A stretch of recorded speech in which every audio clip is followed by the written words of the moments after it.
నమస్తే, welcome to national round up. జాతీయ వార్తాంశాల్ని జాతీయవాద దృక్పథంతో విశ్లేషించే చర్చా కార్యక్రమం నేషనల్ రౌండప్ 138వ ఎపిసోడ్తో మీ ముందుకు వచ్చాము. ఈ వారం జాతీయ వార్తాంశాలకు సంబంధించి విశ్లేషించేందుకు సీనియర్ జర్నలిస్ట్ సురేష్ కొచ్చాట్ల గారు నేషనల్ స్టాప్ స్టూడియోలో ఉన్నారు. వారితో మాట్లాడదాం. నమస్కారం సార్. నమస్కారం సాయి గారు. సార్, ఈ వారం మన టాపిక్స్లోకి వెళ్లే ముందు ఒకసారి first thank you very much. 1 million మార్క్ని మేము దాటే విధంగా మమ్మల్ని ప్రోత్సహించినందుకు ప్రేక్షకులందరికీ కూడా పేరు పేరున ధన్యవాదాలు. అండ్ నేషనల్ రౌండప్, గ్లోబల్ రౌండప్ని రెగ్యులర్గా వీక్షిస్తూ ఎక్కడికి వెళ్ళినా సరే వీటి గురించి మాట్లాడుతున్నటువంటి ప్రేక్షక లోకం అందరికీ కూడా పేరు పేరున కృతజ్ఞతలు తెలియజేస్తూ ఉన్నాను. అండ్ ఈ వారం నేషనల్ రౌండప్లోకి వెళదాం. సార్, ఫస్ట్ టాపిక్ వచ్చేసి నోక్కు కూలీ. ఇది మీరు చాలాసార్లు నేషనల్ రౌండప్లో చెప్తూనే వస్తూ ఉన్నారు. కేరళలో ఉన్నటువంటి ఒక వింత పని విధానం గురించి. నిజానికి ఇది కార్మికులకు ఏదో వాళ్ళ హక్కుల్ని పరిరక్షించడం కాస్త వాళ్ళని ఇంకా సోమరిపోతులు చేయడానికి, వాళ్ళకి ఈజీగా మనీ ఇవ్వడానికి ఒక రాజమార్గం వేసినట్టుగా ఇట్లాంటి పద్ధతులు ఉన్నాయి. అది కేరళకే పరిమితం అని మీరు చాలాసార్లు చెప్పారు. అండ్ పార్లమెంట్లో నిర్మలా సీతారామన్ గారు కూడా దీని గురించి ప్రస్తావించారు, నొక్కు కూలి గురించి ప్రస్తావించారు. అండ్ ఈవెన్ కేరళ గవర్నమెంట్కు సంబంధించి మంత్రులు రెస్పాండ్ అవుతున్నారు. ఏదో పెద్ద ఇష్యూగా ఈరోజు కనబడుతోంది. నేను కూడా సర్చ్ చేస్తున్నాను యాక్చువల్లీ నొక్కు కూలి గురించి. చాలా అసలు నిజానికి ఒకసారి తెలిసింది కొంతే, రాసింది అంత పేపర్లలో కానివ్వండి లేకపోతే వెబ్సైట్స్లో కానీ వచ్చిన ఆర్టికల్స్లో కనిపిస్తుంది చాలా తక్కువే. నిజానికి అక్కడ పర్సనల్గా మీ ఎక్స్పీరియన్సెస్ కూడా అందులో ఉన్నాయి కాబట్టి, మీరు కేరళ నుంచే వచ్చారు కాబట్టి నొక్కు కూలి అనే విధానం ఏంటి, అండ్ ఇప్పుడు ఇది లేదు అప్పట్లో ఉండేది గతంలో ఉండేది అని కేరళ మంత్రులు చెప్తూ ఉన్న పరిస్థితి కనబడుతుంది. సో దానికి నిజానికి ఇప్పుడు ఉందా లేదా, ఈ విధానం గురించి ఒకసారి ఫస్ట్ చెప్పండి, తర్వాత మనం మిగతా మాట్లాడదాం. సాయి గారు, నిర్మలా సీతారామన్ గారు ఈ టాపిక్ తీసుకొచ్చిన దానికి ఆమెకి ధన్యవాదాలు చెప్పాలి. Actually correct. ఆమె మాట్లాడుతూ కేరళ నుంచి ఎంపీస్ చాలామంది ఆమెని ఆపడానికి ట్రై చేశారు. కానీ ఆమె ఏం చెప్పిందంటే, నేను కూడా అక్కడి నుంచే కదా, అంటే she also speaks good Malayalam and Tamil Nadu border area నుంచి నేను కూడా కేరళ నుంచే కదా, నేను బాగానే మాట్లాడతాను, నాకు తెలిసి అక్కడ ఏం జరుగుతుంది, నాకు చెప్పక్కర్లేదు, మీకు నన్ను ఆపి కూడా మీరేం చేయలేరని.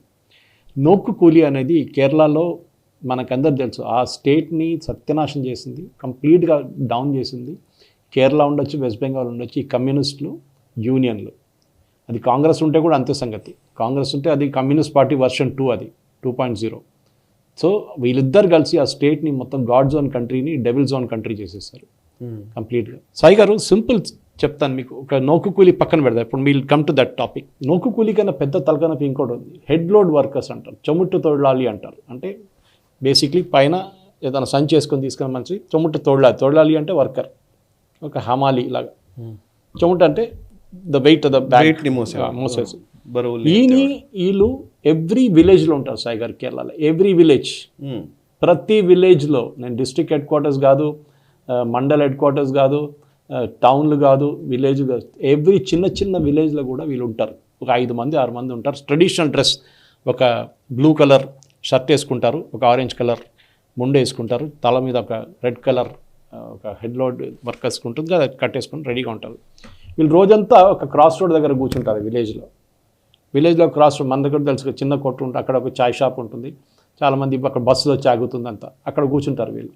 అక్కడి సిటీ నుంచి వచ్చే కానీ ఎక్కడి నుంచి వచ్చే కానీ ఆ ఎంట్రీ పాయింట్ అది అనమాట. అక్కడ కూర్చొని వీళ్ళు ఏం చూస్తారంటే, ఏ బండి వస్తుంది చూస్తుంటారు రోజంతా. ఓకే, ఇప్పుడు ఒక DCM వచ్చింది, దాంట్లో 2 అల్మార్లు ఉన్నాయి, ఏదో కొన్ని ఫర్నిచర్ ఉంది. ఇమ్మీడియట్గా ఒక్కడైతే వాడు ఆపుతాడు, డ్రైవర్ భయం ఉంది, అక్కడ ఆపేసి వీళ్ళు చెప్తారు, నేను ఇంటికి తీసుకెళ్తున్నా అని చెప్తారు. చెప్పకుంటే వాడు ఎంట పడతారు, వీళ్ళు బైక్ మీద వెళ్తారు. వెళ్ళి ఎక్కడికి వెళ్తారు చూసి అక్కడ వెళ్ళి దిగి ఓనర్ దగ్గర చెప్తారు, ఏముంది ఇంట్లో, 2 అల్మార్లు ఉన్నాయి, 4 సోఫాలు ఉన్నాయి, ఎంత, ఒక 10,000 రూపాయలు అంటారు దింపడానికి, లోపల పెట్టడానికి. ఓనర్ అంటాడు, దీని విలువ కూడా 1,00,000 రూపాయలు కూడా లేదు, మీరు 10,000 రూపాయలు ఏంటి అడుగుతున్నారు సార్, ఏదో 2,000 అంటే ఒక మాట, మీరు వాపస్ కావాలంటే తీసుకెళ్ళిపోండి, ఇది ఇక్కడ దింపరు, అంతే. ఇక్కడ దింపాలంటే మీరు దింపండి, మీ వైఫ్ని తీసుకురండి, మీ పిల్లల్ని తీసుకురండి, ఆ డ్రైవర్ కానీ మీ ఇంట్లో పనిచేసేటోళ్ళు ఎవరు దింపకూడదు. ఇది rule, official Kerala government rule ఇది. చెప్పండి సాయి గారు, రేపు మీకు ఉద్యోగం వచ్చింది అనుకోండి కేరళలో, మీరు వెళ్ళారు కానీ ఎవరికి ఉద్యోగం వచ్చిన తర్వాత వాళ్ళు ఇక్కడ నుంచి ఫర్నిచర్ తీసుకెళ్తారు హైదరాబాద్ నుంచి, లేకుంటే వాళ్ళ ఇంటికి సామాన్ అంతా పార్సల్లో పంపిస్తారు. మీరు కట్టాల్సిన డబ్బులు ఇది దాంట్లో.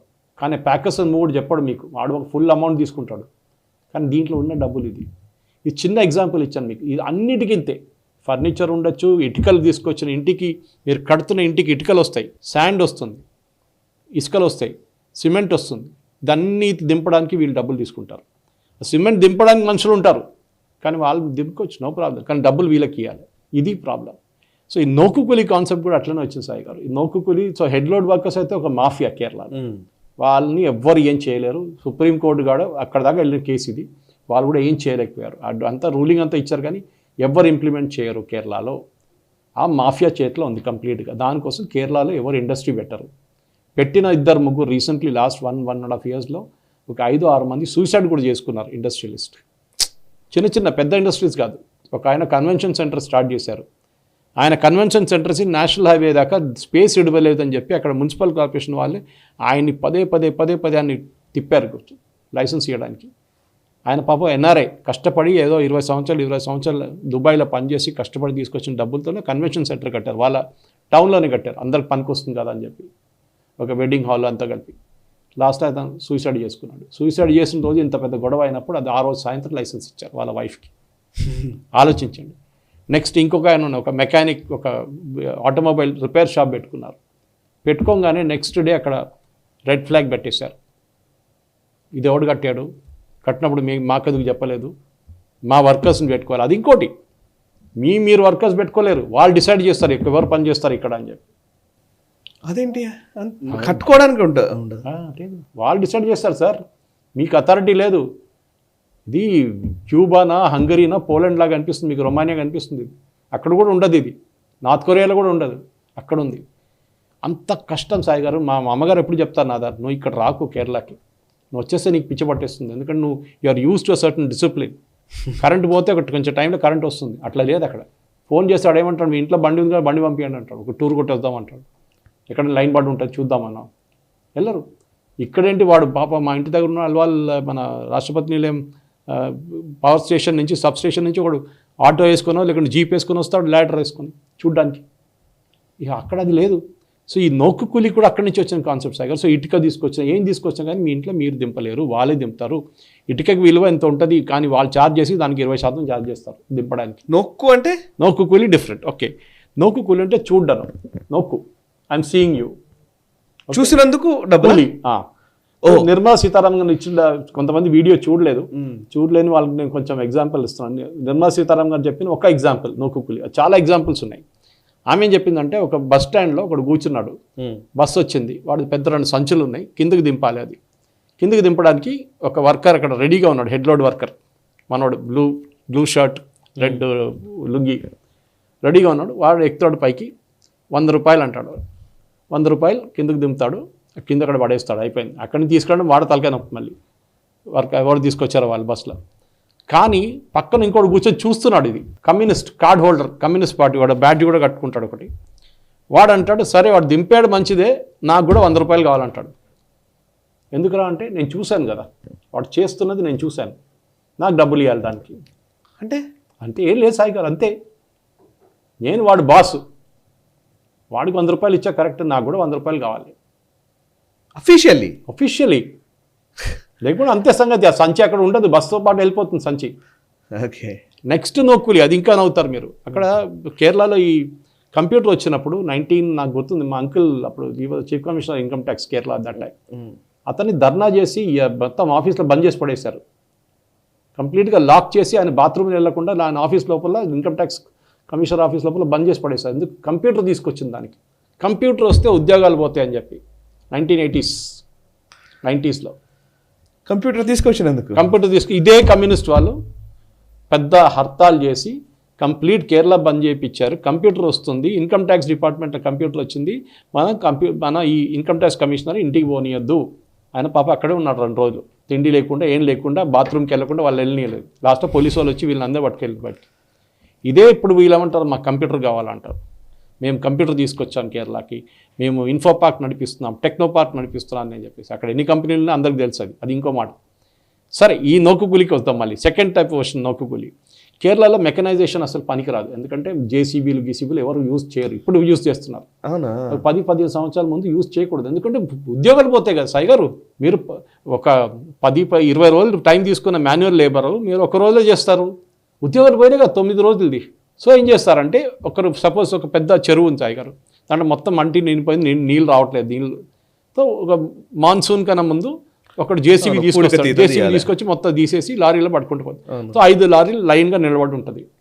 వీడు తీసి ఆ లారీలో ఇస్తాడు, ఫుల్ అయినాక ఆ లారీ పోతుంది. ఒకడు పక్కన కూర్చొని చూస్తూనే ఉంటాడు యూనియన్ లీడర్. వాడు పని అంటే లారీ నెంబర్ 1 నోట్ చేసుకుంటాడు, లారీ నెంబర్ 2, అట్లనే సాయంత్రం దాకా 50 లారీలు పోయినాయి.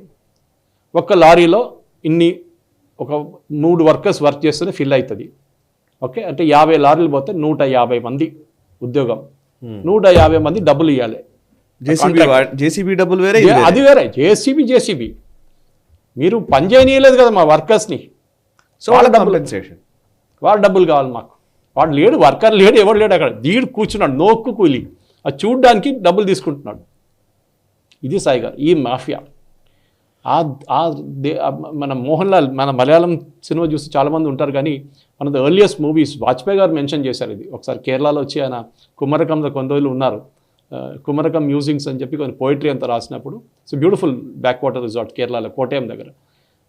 వాజ్పేయి గారు చెప్పారు ఒక మోహన్ లాల్ మూవీ ఎందుకు వరవేల్ప్ అని చెప్పి. మన ప్రేక్షకులు కూడా చెప్తాను చూడండి, సబ్ టైటిల్స్ ఉంటుంది, యూట్యూబ్లో ఉంటుంది, బహుశా ఇది మిగతా ఎక్కడ ఉండదు ఇప్పుడు ఓటీటీ. వరవేల్ప్ అంటే ఆయన ఏం చేస్తాను, గల్ఫ్కి వెళ్ళి మోహన్ లాల్ పాపం 20 సంవత్సరాలు ఇట్లా కష్టపడి పనిచేసి తిరిగి వచ్చినాక మా ఊరికి ఏమైనా చేద్దామని చెప్పి ఒక సెకండ్ హ్యాండ్ బస్సు కొనుక్కుంటాడు. ఆ రోజు మొదలైంది ఆయన ప్రాబ్లమ్స్. ఆ బస్ డ్రైవర్ వెళ్ళి ఒక కిరాణా కొట్టును కొట్టేస్తాడు, కండక్టర్ ఏమో డబ్బులు తీసుకొని ఫరారైపోతాడు. కండక్టర్ మీద కంప్లైంట్ చేసిన దానికి మోహన్ లాల్ మీద కంప్లైంట్ అవుతుంది ఉల్టా, హెరాస్మెంట్ అని చెప్పి. డ్రైవర్ అంటాడు నేను వెళ్ళి కొట్టాను కదా, నాకు కూడా దెబ్బ తాకింది, నాకు డబ్బులు కావాలంటాడు. లాస్ట్లో మోహన్ లాల్కి పిచ్చి పట్టేస్తుంది, నేను వద్దు, నాకు ఇదేమొద్దు, బస్సు వద్దు, ఏమొద్దు, రోడ్ నడిమిట్లో పెట్టేసి దుబాయ్కి వెళ్ళిపోతాడు. ఆర్టీఓ వాడు హెరాస్ చేస్తాడు, ఫస్ట్ ఎయిడ్ కిట్ ఎక్కడుందని అడుగుతాడు. ఇట్లాంటి అన్ని చిన్న దానికి అక్కడ మీకు అబ్జెక్షన్ ఉంటుంది. ఏ చిన్న ఇది ఉన్నా కానీ దాన్ని ఎట్లా ఆపాలని ట్రై చేస్తారు, నడిపించడం కాదు, దాన్ని ఎట్లా ఆపచ్చు చేసిందే పని కదా మెంటాలిటీ అది. ఇప్పుడు చూడు, నిర్మలా సీతారామన్ చెప్పిన తర్వాత ఆమె చెప్పారు, దానికన్నా 3 రోజుల ముందు పినరాయి విజయన్ గారు ఢిల్లీలో వచ్చి ఇంటర్వ్యూ ఇచ్చారు. ఆమెనే కలవడానికి వచ్చారు యాక్చువల్లీ. ఆమె ఏం చేసి మీరు మా ఆఫీస్కి రాకండి, నేనే కేరళ భవన్కి వస్తా అని చెప్పి ఆమె కేరళ భవన్కి వెళ్ళింది ముఖ్యమంత్రిని కలవడానికి. వాళ్ళ మినిస్టర్లు అందరూ ఉన్నారు. అయితే సేమ్ పాత ఆటనే, నేను మాకు డబ్బులు లేవు. సరే మీ స్టేట్మెంట్ చూపించండి. వాళ్ళు ఎప్పుడు అయినా కేరళ మీరు 100 కోట్లు తీసుకున్న సాయి గారు, ఏ స్టేట్ గవర్నమెంట్ అయినా యూటిలిటీ సర్టిఫికేట్స్ ఇవ్వాలి దానికి. అవును, మీరు ఎట్లా యూటిలైజ్ చేశారు, యూటిలైజేషన్ సర్టిఫికేట్ ఇస్ కంపల్సరీ. వాడుకున్నారు, మేము వీళ్ళకి డబ్బులు ఇచ్చాము, వీళ్ళ సంతకం ఇది అని చెప్పి అకౌంట్స్ డిపార్ట్మెంట్ లేకుంటే ఆడిట్ ఆఫీసర్ ఎవరైనా సైన్ చేసి పంపించరు. మాకు ఇంకా డబ్బులు కావాలంటారు. మీ పాత స్టేట్మెంట్ కాకుండా మాకు సిఏజీ వాళ్ళు పట్టుకుంటారు మమ్మల్ని రేపు. మీరు బేసిక్లీ అకౌంట్ సెటిల్ చేయండి ఫస్ట్. ఈవెన్ చిన్న ఆఫీస్లో కూడా మీరు టూర్కి వెళ్ళి వస్తే సాయి గారు, మీరు అకౌంట్ సెటిల్ చేసిన తర్వాత మీరు నెక్స్ట్ డ్యూ ఇస్తారు, మీది నెక్స్ట్ టూర్కి వెళ్ళి డబ్బులు ఇస్తారు. ఇది అది లేదు. సో ఈ నోకు కూలి ఇట్లాంటి పనులతోని కేరళ మొత్తం దెబ్బతిన్న సాయి గారు. మీరు బిలీవ్ చేయరు, అన్ని మా ఊర్లో ఇప్పుడు కాదు, ఐఎమ్ టాకింగ్ ఆఫ్ 1980s 90sలో మా ఫాదర్ కేరళ ఇక్కడి నుంచి రిటైర్ అయిన తర్వాత సౌత్ సెంట్రల్ రైల్వే నుంచి ఇల్లు షిఫ్ట్ చేస్తారు సాయి గారు కేరళకి. నాచురల్లీ సామాన్ అంతా ఒక పెద్ద 2 లారీల్లో తీసుకెళ్లారు ఇక్కడ నుంచి. తీసుకెళ్ళినప్పుడు అక్కడ 2 రోజులు 3 రోజులతో చేరుకుంది అక్కడ. అప్పుడు హైవేలు అంత బాగాలేకుండా ఆ టైం తీసుకుంది 3 రోజులు. కేరళకి రాగానే మా ఊరికి చిన్న విలేజ్ కరువనూరు విలేజ్కి రాగానే హెడ్ లోడ్ వర్కర్స్ వచ్చేసినారు. 5-6 మంది వచ్చి నిలబడ్డారు, హైదరాబాద్ నుంచి వచ్చిన. ఓ సార్ బాగుంది సార్, ఒక 30,000 రూపాయలు, 20,000, 25,000, 30,000 ఆ టైంలో 91. మా ఫాదర్ అన్న, ఇది అక్కడి నుంచి వచ్చేదాకా ఇంత ఖర్చు కూడా నాకు కాలేదు, మీరు ఇంత అడుగుతున్నాం, లేకుండా పని చేయండి సార్, తీసుకెళ్ళిపోండి రిటర్న్, హైదరాబాద్ పంపించేసేయండి బండి అంతా, మేము ఇక్కడ దింపనీయం దీన్ని. ఆలోచించండి, రిటైర్డ్ 68-year-old మ్యాన్ ఈ సఫరింగ్ దిస్. ఆ టైం నేను అక్కడ లేకుండే. హీస్ అంత టెన్షన్ ఆయనకు. ఆలోచించండి, ఇది కిందకి దింపడానికి సొంత మన కష్టపడి సంపాదించిన డబ్బులు వీళ్ళకి ఇవ్వాలి. ఏం చేస్తాడు, తీసి లోపల పెడితే పెట్టడు, అక్కడ దింపుతాడు అంతే. That is the contract. లోపల పెట్టడానికి ఆ పని కాదు, అది ఇంకొని పిలిపించుకోండి మీరు. లారీ నుంచి దింపి కింద పెట్టాలి అంతే. This is the thing. ఇదే స్ట్రాటజీ సాయి గారు వీళ్ళు అన్ని సెక్టర్స్లో వాడుకుంటారు. చిన్న ఒక స్టీల్ తీసుకొచ్చి, ఇప్పుడు మనం ఇక్కడ చూసుకున్న ఎగ్జాంపుల్ రాణిగంజ్ తీసుకుందాం సాయి గారు. పైపులు వస్తాయి, పెద్ద ఫ్యాక్టరీ నుంచి ఒక లారీ నుండి పైపులు వస్తాయి, వీళ్ళే దింపాలి, వాళ్ళ వర్కర్స్ ఉంటే కూడా దింపకూడదు. ఈ పరిస్థితులను కేరళలో మీరు చూస్తుంటారు. కీటెక్స్ అని చెప్పి కంపెనీ వరంగల్లో స్టార్ట్ చేశారు, గుండ్లపోచంపల్లిలు కూడా. They are the world's #1 hosiery manufacture. అంటే బెనియన్లు, చిన్నపిల్లల డ్రెస్సులు అంతా తయారు చేస్తారు వాళ్ళు. ఈ కంపెనీని కేరళలో వాళ్ళ one of the biggest factories in India వాళ్ళు పెట్టుకున్నారు అక్కడ. కానీ వాళ్ళని అక్కడ నడిపడానికి they kept harassing him like anything. Sabu Jacob అయిన ఓనర్. దట్ టైం నేను అప్పుడు జనం టీవీలో ఉన్నాను కేరళలో. నేను చూడంగానే ఇమ్మీడియట్లీ నేను కేటీఆర్ గారు ఆఫీస్ ఫోన్ చేశాను. సార్ చూడండి ఇట్లా ఆయన హెరాస్ చేస్తున్నారు, ఆయనేమో తమిళనాడుకి వెళ్ళిపోతా అంటున్నారు, మన తెలంగాణకు తెప్పిద్దాం సార్ అని చెప్పి అప్పుడు కేటీఆర్ ఆఫీస్కి నంబర్ ఇచ్చాను నేను. నంబర్ ఇస్తే వాళ్ళు ఇమ్మీడియట్గా ఫోన్ చేసి సాబు జేకబ్ ఫోన్ చేసి next day third day KTR గారు ప్రైవేట్ ఎయిర్క్రాఫ్ట్ పంపించారు పికప్ చేయడానికి ఎంటైర్ కీటెక్స్ టీమ్ని. తీసుకొచ్చి హెలికాప్టర్లో వరంగల్ దగ్గర తీసుకెళ్ళి మొత్తం ఎయిర్లైన్ చూపించారు. మీ ల్యాండ్ ఇది, ఇంత ల్యాండ్ ఉంటుంది, మీకు ఇంత అవుతుందని చెప్పేసి కలెక్టర్ కలిసారు. అందరూ within 4 days 3 days I think కాకతీయాలో ఐటీసీ కాకతీయాలో అగ్రిమెంట్ కూడా సైన్ చేసుకున్నారు. ఆలోచించండి. అండ్ సాబు జేకబ్ సైడ్ ఆయన ఒక పొలిటికల్ పార్టీ కూడా స్టార్ట్ చేశారు 2020 అని చెప్పి. వాళ్ళ ఎలక్షన్ కూడా గెలిచారు వాళ్ళు చాలా మటుకు, లోకల్ ఎలక్షన్స్ అంతా. అది ఇంకొక కోపం, నువ్వు పొలిటికల్ పార్టీ మీరు ఎట్లా స్టార్ట్ చేస్తావు, అదంతా మా birth right political party start చేయడం అనేది. ఇది సాయి గారు, దిస్ ఇస్ ద ప్రాబ్లం కేరళలో. ఏ ఉంటే కంపెనీలు, ఏ కంపెనీ, ఇంకా మోహన్ లాల్ ఇంకో మూవీ ఉంది చాలా మంచిది మిథునం అని చెప్పి, అది కూడా చూడొచ్చు ప్రేక్షకులు కావాలంటే. పాప ఒక బిస్కెట్ ఫ్యాక్టరీ స్టార్ట్ చేద్దామని చెప్పి పెడతాడు లైఫ్. ఎలక్ట్రిసిటీ డిపార్ట్మెంట్ నుంచి, లేబర్ డిపార్ట్మెంట్ నుంచి అందరూ మిథునం ఈ సినిమా మోహన్ లాల్ది రియల్ లైఫ్ మూవీ. ఇదంతా 1980s 90s వచ్చిన సినిమాలు. అది actually even today it is relevant. అయితే అదే అడుగుతున్నాను సార్. యాక్చువల్లీ ఇప్పుడు మంత్రులు కేరళకు సంబంధించిన వాళ్ళు ఏమంటున్నారంటే, కేరళకు సంబంధించిన కొన్ని న్యూస్ పేపర్స్ అవి కూడా చూస్తున్నాను నేను, అట్లా కూడా వస్తుంది ఏంటంటే ఇదంతా అప్పట్లో ఉండేది, నొక్కు కూలి కానీ నిర్మలా సీతారామన్ చెప్పింది అంతా ఇప్పుడు అసలు అది ఏది కూడా ఆచరణలు లేదు, ఎక్కడ కనిపించదు మీకు అని చెప్తున్నారు. నిజమేనా? ప్రాక్టికల్లీ మీరు ఎక్కడ చూస్తారు? టౌన్లో చూస్తారు, అక్కడిక్కడ చూస్తారు. చిన్న చిన్న విలేజ్కి మీరు వెళ్తారా? వెళ్ళరు. అక్కడ కాంట్రాక్ట్ అనుకున్న ఎందుకు బాబు ఈ తలకనొప్పి, వాడికి 5,000 రూపాయలు ఇస్తాడు, నోరు మూసుకొని పక్కన కూర్చుంటాడు, రోజంతా మందు తాగుతాడు, ఏమైనా చేస్తాడు, నాకు హెరాస్ చేయడు నన్ను. ఇది కేరళ సీఎం ఇచ్చిన ఇంటర్వ్యూ గురించి నిర్మలా సీతారామన్ గారు చెప్పారు. That he said there was no కుకూలీ, it is not there now. అంటే ఇదివరకు ఉండేది. అంటే మీరు లేదని డినై చేయలేరు కదా. అంటే మీ ఇండస్ట్రీ, మీ స్టేట్ ఎందుకు ప్రోగ్రెస్ కావట్లేదు, అక్కడే ఎందుకు ఉండిపోయింది ఇండస్ట్రీస్, ఉన్న ఇండస్ట్రీలు బంద్ అయిపోయినాయి. కంప్లీట్ ఎర్నాకుళంలో ఒక ఇండస్ట్రియల్ జోన్ ఉంది, అక్కడ అన్నీ బంద్ అయిపోయినాయి సాయి గారు, ఒక్క ఫ్యాక్టరీ లేదు. ఎవడైనా ఏదైనా మంచి పని చేస్తే అప్పుడే ధర్నా మొదలవుతుంది, అప్పుడే ఫ్లాగ్లు పెట్టేస్తారు. వాడిని బంద్ చేసి వాడిని ఎట్లయినా అక్కడి నుంచి వాడిని ఊరు పంపించేయాలి, వాడిని ఖతం చేసి ఫ్యాక్టరీ బంద్ చేయాలి. వర్కర్స్ ఏమైంది, వర్కర్స్ పోనీయండి, కంపెనీ బంద్ అయిపోవాలి. ఇది వాళ్ళ ఏమన్నమాట. ఎందుకంటే వీడు బూర్జువా. ఇదే కమ్యూనిస్ట్ ఫిలాసఫీ అనమాట, కార్ల్ మార్క్స్ తీసుకొచ్చిన నాన్ సెన్స్. ఇదే సాయి గారు, నిర్మలా సీతారామన్ గారు first time I think hats off to her. ఎందుకంటే ఒక నేషనల్ లెవెల్లో ఒక కేరళ లేని వాళ్ళు, కేరళ నుంచి బయట ఉన్న వాళ్ళకి తెలిసింది ఇది నోకు కూలి అనేది ఏంటది. ఇది మన వాళ్ళు కమ్యూనిస్ట్ వాళ్ళు ఇక్కడ లేరు, కానీ ఇక్కడ లేకుండా ఇక్కడ కూడా స్టార్ట్ చేసేస్తుండే వాళ్ళు, ఇదే పాలసీ అన్నమాట. దానికోసం మొన్న సాయి గారు నిన్ననే లులు గ్రూప్, మన అందరూ తెలుసు, మాల్స్ అన్ని సిటీస్లో వాళ్ళకి మాల్స్ ఉన్నాయి, దుబాయ్లో ఉన్నాయి, అన్ని ప్లేసెస్లో ఉన్నాయి, ఆఫ్రికాలో ఉన్నాయి, అన్ని ప్లేస్లో one of the world's largest mall groups. వాళ్ళు ఏం చేశారు సాయి గారు, పొల్లాచి అని చెప్పి కేరళ తమిళనాడు బార్డర్, తమిళనాడులో ఉంది పొల్లాచి, అక్కడ పెద్ద కొరే ల్యాండ్, చాలా ల్యాండ్ తీసుకొని ఆ ల్యాండ్లో ఒక హార్టికల్చర్ ప్రాజెక్ట్ స్టార్ట్ చేశారు వాళ్ళు. హార్టికల్చర్ అంటే వెజిటబుల్స్ మిగతా అన్నీ గ్రో చేయడానికి, జింజర్, గార్లిక్ ఏదేదో అన్నీ పెట్టారు వాళ్ళు, బోర్డు టామరిడ్ గ్రో చేయడానికి.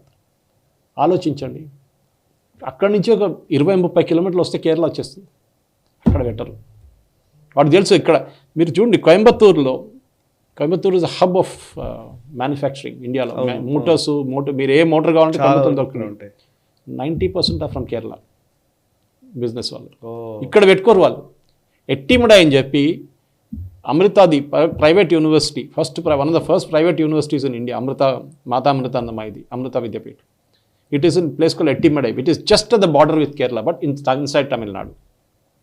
అక్కడ పెట్టుకోరు వాళ్ళు, కేరళకి రాదు. కేరళలో తర్వాత పెట్టుకున్నారులే యూనివర్సిటీ అంతా, కానీ పిచ్చి పట్టేస్తుంది.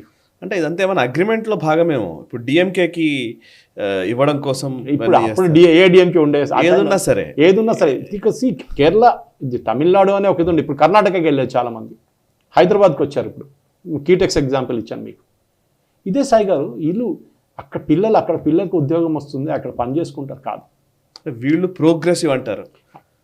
రిగ్రెసివ్ యాక్చువల్లీ వీళ్ళ మాటలు వింటే అది కార్ల్ మార్క్స్ అభ్యుదయము, తీసుకొచ్చి, ఇవి అవి అని అది పెద్ద పెద్ద మాటలు అంటారు. తక్కువ అన్ని థియరీలే అంత. 35,000 ఫీట్ల నిన్న కూడా ఒక ట్వీట్ చేశాను, నిన్ననే మొన్న ఇక్కడ ఒక ట్వీట్ కూడా చేశాను. ఇక్కడ ఏదో నారాయణమూర్తి గారికి వ్యతిరేక, నారాయణమూర్తి గారి దిష్టి బొమ్మ దగ్ధం చేయడం అంట కర్ణాటకలో. ఈ సిఐటియు వాళ్ళు అదేంటి ఐటీ ఎంప్లాయీస్కి అనుగుణంగా సిఐటి వాళ్ళు మాట్లాడడం, ఇది అసలు విచిత్రం కాకపోతే అసలు ఐటీ ఇండస్ట్రీ, ఎంఎన్సీలు, బహుళజాతి కంపెనీలు, పెట్టుబడిదారులు, అమెరికా కంపెనీలు, వీటి మీద 20-30 సంవత్సరాలుగా పోరాటాలు చేసిన వాళ్ళు ఇవాళ ఆ కార్మికులు అని మాట్లాడుతున్నారు. ఐటీ ఎంప్లాయీస్ కూడా కార్మికులు అయిపోయారు వీళ్ళకి. అసలు ఏ అన్యాయం ఇది. శశి థరూర్ స్టేట్మెంట్ ఒకటి వచ్చింది, మీరు చూసుంటారు. మోదీ గారిని ప్రేజ్ చేశారు శశి థరూర్. మోదీ గారిని ప్రేజ్ చేసి I have egg on my face, నేను యూక్రెయిన్ వార్ మొదలైనప్పుడు మోదీ గారిని క్రిటిసైజ్ చేశాను, మోదీ గారిని ఎవరు పట్టించుకోవట్లేదు అని. తర్వాత ఇప్పుడు జెలెన్స్కీ, పుటిన్ ఇద్దరు మోదీ గారిని అక్నాలెడ్జ్ చేస్తున్నారు, ఇద్దరిని హగ్ చేసుకున్నారు మోదీ గారు వెళ్ళి. చాలా మంచిది అని చెప్పి. నిజంగా శశి థరూర్ జాయిన్ అవుతాడా, బీజేపీలోకి వస్తాడా ఏంటి? అది పెద్ద స్టోరీ. నిన్ననే ఇంకో 2 ఛానల్స్ లో డిబేట్ చేశాను నేను. చెప్పండి. ఎందుకంటే శశి థరూర్ మన ఛానల్ చేశాను, సాయి గారు మన ఛానల్ చేశాను, రాజుగారితో చేశాను. ఏం లేదు, శశి థరూర్ పోటీ చేస్తున్న place Trivandrum. Trivandrum is a Hindu majorities except for outlying place. Vizhinjam అని చెప్పి పోర్ట్ ఉంది, అటువైపు it's Latin Christians, fishermen community. Most of them Tamil Nadu నుంచి వచ్చి కన్వర్ట్ అయిన వాళ్ళు క్రిస్టియన్స్. కానీ the town Thrissur is Suresh Gopi, నేను అక్కడి నుంచి త్రిశూర్ నుంచి. That again is a Hindu majority, కానీ క్రిస్టియన్ పాపులేషన్ ఎక్కువ ఉంది. Suresh Gopi got good support. ఇంకోటి కాసర్గోడ్, ఇంకోటి పాలక్కాడ్. ఇది 4 ప్లేసెస్లోనే హిందూస్ మెజారిటీలో ఉన్నారు కేరళలో. త్రివాండ్రంలో it's a Nair over Hindu, it's a Nair based constituency. Nair community is, నేను కూడా అదే కమ్యూనిటీ నుంచి వస్తాను సాయి గారు. ఈ కమ్యూనిటీ నుంచి గెలవడానికి ఆల్రెడీ 4 సార్లు గెలిచాడు సాయి గారు. ఒక మంచి ఆలోచించండి, ఎంపీగా 20 సంవత్సరాల నుంచి ఎంపీగా ఉండి పాపం మినిస్టర్షిప్ రావట్లేదు ఆయనకి తెలుసు నెక్స్ట్ టైం కూడా కాంగ్రెస్ గెలవరని. సో ఏం చేస్తాడు చెప్పండి? ఆయన ప్లేస్ మీరుంటే ఏం చేస్తారు సాయి గారు? పోతే పోయిందిలే, నేను అట్లీస్ట్ బీజేపీలో వస్తే నాకేదో ఒక మంచి పోర్ట్ఫోలియో ఇస్తారు, ఫారిన్ మినిస్టర్ కాకుండా ఇంకేదైనా ఇస్తారు. ఆల్రెడీ జయశంకర్ గారు ఉన్నారు, so I cannot become foreign minister. ఇంకేదైనా పోస్ట్ ఇస్తారు నాకు మంచిది మోదీ గారు అని. సో ఐ థింక్ బహుశా ఎలక్షన్ దగ్గరకు వచ్చేదాకా Shashi Tharoor will join BJP. చాలామంది వెళ్ళారు, మీకు గుర్తుంటుంది. ఇందిరాగాంధీ రైట్ హ్యాండ్ ఉన్న మనిషి టామ్ వడక్కన్ బీజేపీలో ఉన్నారు ఇప్పుడు. ఎన్నో సంవత్సరాల నుంచి అహ్మద్ పటేల్, టామ్ వడక్కన్, మోతీలాల్ వోరా, ఆస్కర్ ఫెర్నాండెస్ నలుగురు నడిపించారు ఇందిరాగాంధీ కిచెన్ క్యాబినెట్. దాంట్లో ఆస్కర్ ఫెర్నాండెస్ చనిపోయారు, ఆయన లేరు. మోతీలాల్ వోరా లేరు, అహ్మద్ పటేల్ లేరు. Tom Vadakkan is in BJP. ఇప్పుడు కాదు, ఆయన వచ్చి ఆల్మోస్ట్ 5 years అవుతుంది. ఏకే యాంటనీ కొడుకు బీజేపీలో ఉన్నారు. అవును, బీజేపీలో ఉన్నారు. Okay, so you can imagine number of people in BJP. PC George, one of the most hard core Christian parties నుంచి వచ్చిన మనిషి, he is in BJP today. So ఇట్లాంటి మనుషులు శశి థరూర్ రేపు వస్తే దానికి సర్ప్రైజ్ ఏం కాకర్లేదు. But nothing to do with నోకుకూలి. బట్ నేను ఒక ఎగ్జాంపుల్ ఇస్తున్నాను, ప్రోగ్రెసివ్. శశి థరూర్ని వార్నింగ్ ఏమి ఇచ్చారు తెలుసు? Official warning. అది ఇక్కడ ఈ మన దగ్గర ఉన్న లోకల్ ప్రెస్లో రాదు, ఇక్కడ కేరళలో మీడియాలో official warning. Congress working committee ఢిల్లీలో మీట్ అయ్యి, ఇప్పుడు కాదు 3 weeks బిఫోర్, దీనికన్నా ముందు ఒకసారి ప్రేజ్ చేశారు మోదీ గారిని. శశి థరూర్ని పిలిపించి వార్నింగ్ ఇచ్చారు, నెక్స్ట్ టైం యూ స్పీక్ మంచి మోదీ గారి గురించి మంచిదేనా మాట్లాడితే పార్టీని తీసి బయటపడేస్తా అని చెప్పి ఆయన మాట్లాడారు. ఆయన మాట్లాడారు. ఆయన చెప్పింది తప్పేముంది? నిజమే చెప్తున్నాను కదా.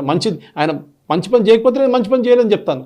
మంచి పని చేసింది ఆయన, నేను దాని గురించి అక్నాలెడ్జ్ మంచి పని చేస్తే చేయలేదు అది కాదు, మంచి పని చేస్తే కూడా చెప్పకూడదు అని Rahul Gandhi order.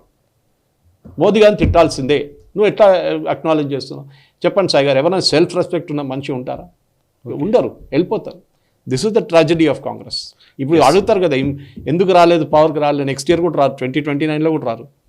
This is because they treat people like this. Shashi Tharoor లాంటి టాలెంట్స్ని వీళ్ళు రికగ్నైజ్ చేసుకోరు. Correct sir. ఇక నెక్స్ట్ అంశం తెలంగాణ బడ్జెట్ గురించి మనం మాట్లాడదాం సార్. యాక్చువల్లీ తెలంగాణ రాష్ట్రం ఏర్పడ్డ తర్వాత 2014 నుంచి ఒక 10 సంవత్సరాల పాలన తర్వాత మళ్ళీ ప్రభుత్వాన్ని మార్చారు, కాంగ్రెస్ ప్రభుత్వం వచ్చింది. సరే, ఇప్పుడు మొన్న వచ్చింది ఇంటరిమ్ బడ్జెట్ని ప్రవేశపెట్టారు. ఇప్పుడు పూర్తి స్థాయి బడ్జెట్ని కాంగ్రెస్ ప్రభుత్వం ప్రవేశపెట్టింది. సో పూర్తి స్థాయి బడ్జెట్ 3,04,965 కోట్ల రూపాయల బడ్జెట్ ఒక సంవత్సరానికి. ఇందులో ఆదాయం ఎంత, వ్యయం ఎంత, ఇవన్నీ పక్కన పెడితే అసలు యాక్చువల్లీ అప్పులు ఇవన్నిటిలో ఉన్న టైం. మొన్ననే ఏదో కాంక్లేవ్లో రేవంత్ రెడ్డి మాట్లాడుతున్నారు, అసలు ఈ ఫ్రీబీస్ గురించే అసలు మేము పెట్టలేకపోతున్నాము, మేము ఇవ్వలేని పరిస్థితి వస్తుంది, వీటి మీద పెద్ద నేషనల్ డిబేట్ జరగాలని చెప్తున్నారు ఇప్పుడు ఆయన గ్యారంటీల విషయంలో. సో నిజానికి కాంగ్రెస్ ఈరోజు అధికారంలోకి రావాలంటే గ్యారంటీలు కావాల్సిందే. పోనీ గ్యారంటీలు అనే చెప్పి అధికారంలోకి వస్తే రాష్ట్రాల ఆర్థిక పరిస్థితి అంత బాగుందా అంటే ఇప్పుడు చాలా దారుణంగా ఉంది. ఈవెన్ కేసీఆర్ గవర్నమెంట్ విపరీతంగా అప్పులు చేసింది, ఇప్పుడు అప్పుల్ని కొనసాగించాల్సిందే. సో ఇవన్నిటి మధ్య ఈ బడ్జెట్ని ఎట్లా అర్థం చేసుకోవాలి? నిజానికి ఈ బడ్జెట్ ఏదో నంబర్లు చెప్పాలి కాబట్టి, ఎందుకంటే ఇంతకుముందు ప్రభుత్వాలు ఇంత కేటాయించాయి, ఇప్పుడు మీరు చెప్పకపోతే ఎట్లా అనే ఒక తప్పని ఒక దృష్టికోణం నుంచే ఈ నంబర్లు వస్తున్నాయా? నిజానికి ఇవంతా ఖర్చు చేసేంత సామర్థ్యం తెలంగాణ ఆర్థిక స్థితికి ఉందా? సాగర్, నాకు అదొకటే బాధ అనిపించింది. ఇక్కడ ఎంతో ప్రొఫెషనల్గా ఉన్న న్యూస్ ఛానల్స్ కానివ్వండి, న్యూస్ పేపర్లు కానివ్వండి, అందరు పెద్ద పెద్ద గ్రాఫ్లు వేసేసి ఇంత డబ్బులు ఈ డిపార్ట్మెంట్కి, ఇంత డబ్బులు వీళ్ళకి, state is going this, state is going that. ఎవరు అడగలేదు మీరు ఎక్కడి నుంచి ఖర్చు పెడుతున్నారు ఈ డబ్బులు, మీరు ప్రామిస్ చేస్తున్న డబ్బులు ఎక్కడి నుంచి రాబోతుంది. అవును, ఒక ఇల్లు నడిపిస్తున్నప్పుడు మనకు 50,000 జీతం ఉంటే మనం 50,000 నడిపించుకుంటాం. సాయి గారు, 1,00,000 రూపాయలు అని చెప్పాం, మనం 1,00,000 రూపాయలు ఖర్చు చేస్తామని చెప్పి లేదు డబ్బులు మీ దగ్గర. ఇది ఎట్లయిపోయిందంటే, నేను BMW కొనబోతున్నా అని ఒకటి చెప్తున్నాడు, వాడి దగ్గర స్కూటీ కొనడానికి డబ్బులు లేవు. ఆ పరిస్థితి ఇది చూడండి. ఐ మీన్ ఎవరు ఒక్క ఛానల్ కూడా, నేను దూరదర్శన్లో వెళ్ళి మాట్లాడాను, అక్కడ కాంగ్రెస్ ప్రతినిధి మన ఈయన ఉన్నారు, లైవ్గా డిబేట్ ఉండే దూరదర్శన్లో మొన్న బడ్జెట్ రోజు. అప్పుడు నేను క్లియర్గా విత్ ఫ్యాక్ట్స్ అండ్ ఫిగర్స్ చెప్పాను. ఎక్కడైనా బడ్జెట్ స్పీచ్లో ఈ ఇయర్, దట్ ఈస్ ఇప్పుడు ఫినిష్ అయ్యే ఫైనాన్షియల్ ఇయర్ గురించి బట్టి విక్రమార్క గారు మాట్లాడారండి? మాట్లాడలేదు. ఎక్కడ చెప్పలేదు మాకు ఇంత ఆదాయం వచ్చింది, ఇంత ఖర్చు అయింది. కానీ బడ్జెట్ డాక్యుమెంట్లో ఉంది అది ఎవరు చూడరు. మన దగ్గర ఉన్న ఒక్క మీడియా హౌస్ కూడా చూడలేదు అది. నేను ఎగ్జాంపుల్ ఇస్తాను సాయి గారు, 2024-25 ఇప్పుడు ఫైనాన్షియల్ ఇయర్ ఇంకా ఫినిష్ కాలేదు, మన అందరికి తెలిసి ఇంకా ఒక 10 రోజులు ఉన్నాయి. ఇంకా ఇవాళ 21st కదా, ఇక్కడ రికార్డ్ చేస్తున్నప్పుడు మనం ఇంకా 10 రోజుల్లో this financial year will finish. Financial ఇయర్లో చూస్తే మీరు సాయి గారు, రెవెన్యూ రిసీట్స్ అంటే మనకు వచ్చే డబ్బులు, okay, these are non loan receipts. Loan separate ఉంటుంది. 2,02,107 crores, 2 లక్షల కోట్లు అని పెట్టుకుందాం సాయి గారు. క్యాపిటల్ రసీట్స్ దీంట్లో అయితే అవుతుంది. లోన్లు ఎంత తీసుకున్నారు సాయి గారు లాస్ట్ ఇయర్? ఇప్పుడు కేసీఆర్ గారిని తిట్టింది కరెక్టే. కాంగ్రెస్ గవర్నమెంట్ లాస్ట్ 2 సంవత్సరాల్లో 1,25,000 కోట్లు లోన్ తీసుకున్నారు. దీంట్లోనే ఓపెన్ మార్కెట్ లోన్స్, ఏదో ఆర్బీఐ నుంచి కాదు, ఓపెన్ మార్కెట్ నుంచి తీసుకున్న లోన్స్ 56,000 కోట్లు.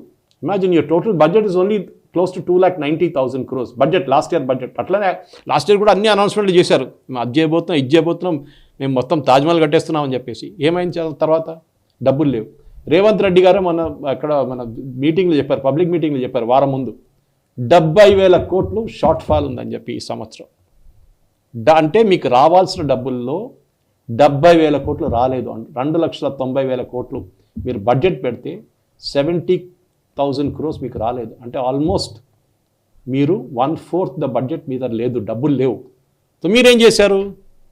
మీరు అప్పులు తీసుకున్నారు. కేసీఆర్ గారిని తిడతారు కానీ నేను డెట్ సర్వీసింగ్ చేస్తున్నాను. మీరు డెట్ సర్వీసింగ్ అప్పులు తీర్పించడానికి అప్పులు తీసుకుంటున్నాను. మళ్ళీ అప్పుడు ఏమైపోతుందంటే, ఒక స్టేట్కి వచ్చినప్పుడు డబ్బులు ఉండేది, ఇది పాన్సీ స్కీమ్ లాగా అయిపోతుంది. అంతే, మనం చూసాం కదా కొన్ని చీటింగ్ స్కీమ్లు ఉంటాయి, MLM అంటారు దాంట్లో ఏం చేస్తారు, 2 తీసుకొస్తారు, వారి దగ్గర చెప్పారు, బాబు నీకు బోనస్ ఇస్తాను, నువ్వు ఇంకా 10 మందిని తీసుకురమ్మంటాడు. ఆ 10 మందిలో ఒక్కొక్కటి వెళ్ళి మళ్ళీ 10 మంది పట్టుకురావాలి. ఎక్కడో ఒక ప్లేస్ చైన్ బ్రేక్ అవుతుంది, కథ కంపెనీ బంద్ అయిపోతుంది, డబ్బులు పోతుంది అందరిది. ఇది కూడా అంతే. ఇది ఎందుకు అడగట్లేదు ఇక్కడ మీడియా హౌసెస్? ఇది ఎందుకు చూపించట్లేదు? I'm not saying Revanth Reddy is not doing a good job bad job అని తర్వాత తెలుస్తుంది. 5 సంవత్సరాల తర్వాత ఆల్రెడీ 4,000 కోట్లు అప్పు తీసుకొని, హ్యాండ్ లోన్, నేను యూజ్ చేయలేదు again word use by Revanth Reddy, hand loan తీసుకొని జీతం ఇస్తున్నారంట స్టేట్ గవర్నమెంట్ ఎంప్లాయీస్కి. This is not a planned expenditure. Non planned expenditure నుంచి 4,000 కోట్లు అప్పు తీసుకొని. నిజానికి రేవంత్ రెడ్డి నిజానికి నా లెక్క ప్రకారం ఏంటంటే సార్, ఏదైతే కేసీఆర్ గవర్నమెంట్ ఒక 10 సంవత్సరాల్లో చేసినటువంటి మెస్ ఉందో, ఆ మెస్అప్ చేసిన ఆర్థిక స్థితిని అట్లీస్ట్ గాడిన పెట్టడానికి ఆయన ప్రయత్నం జరిగి ఉంటే అది వేరే. సో అప్పుడు నిజంగా అప్రిషియేట్ చేయాలి. ఎందుకంటే అది ఎవరైనా సరే, అది నువ్వు గ్యారంటీలు ఇవ్వకపోయినా పర్వాలేదు, బట్ అట్లీస్ట్ దాన్ని సిస్టమైజ్ చేస్తున్నారు, కొంత సిస్టమ్ని సెట్ చేస్తున్నారు అన్నప్పుడు దానికి విలువ ఉంటుంది. బట్ ఏమైపోయిందంటే మళ్ళీ అదే పులి మీద స్వారీ అంటారు కదా, అదే పులి మీద స్వారీ అలాగే కంటిన్యూ చేస్తూ పోతూ ఉంటే సమస్య సాయి గారు అది ఇంకా పెద్ద భారం అవుతుంది. అంటే ఏమనంటే, and it will not be helpful for their government also. Next రాబోయే రోజుల్లో వాళ్ళకే కష్టం అది కదా. ఎవరో నాతో డిబేట్లో ఒక ఆన్లైన్లో వచ్చి కొట్లాడుతున్నారు, మహారాష్ట్ర గవర్నమెంట్ ఎంత అప్పు తీసుకున్నారు. నేను చెప్పాను ఎఫ్ఆర్బిఎం లిమిట్ చూడండి. మహారాష్ట్ర దట్ ఈస్ ముంబై వాళ్ళ GHMC Mumbai municipal corporation Brihan Mumbai municipal corporation అంటారు. వాళ్ళ బడ్జెట్ తెలుసా సాయి ఎంత? 75,000 కోట్లు. It is bigger then the small states. ఒక municipal corporation budget. Maharashtra government budget ఎంత ఉందో ఆలోచించండి. ఓకే, వాళ్ళు they the financial capital of the country. వాళ్ళ బడ్జెట్ ఎంత సాయి గారు? మీ బడ్జెట్ ఎంత? 2 కోట్లు 3 కోట్లు. There budget is 7.5 crores. నాకు బాగా గుర్తుంది సార్, 2014 సారీ కొంచెం చెప్పాలి, 2014కి ముందు ఉమ్మడి ఆంధ్రప్రదేశ్ రాష్ట్రం ఉన్నప్పుడు మొత్తం ఉమ్మడి ఆంధ్రప్రదేశ్ రాష్ట్ర బడ్జెట్ 2 లక్షల కోట్లు లేదు. కరెక్ట్.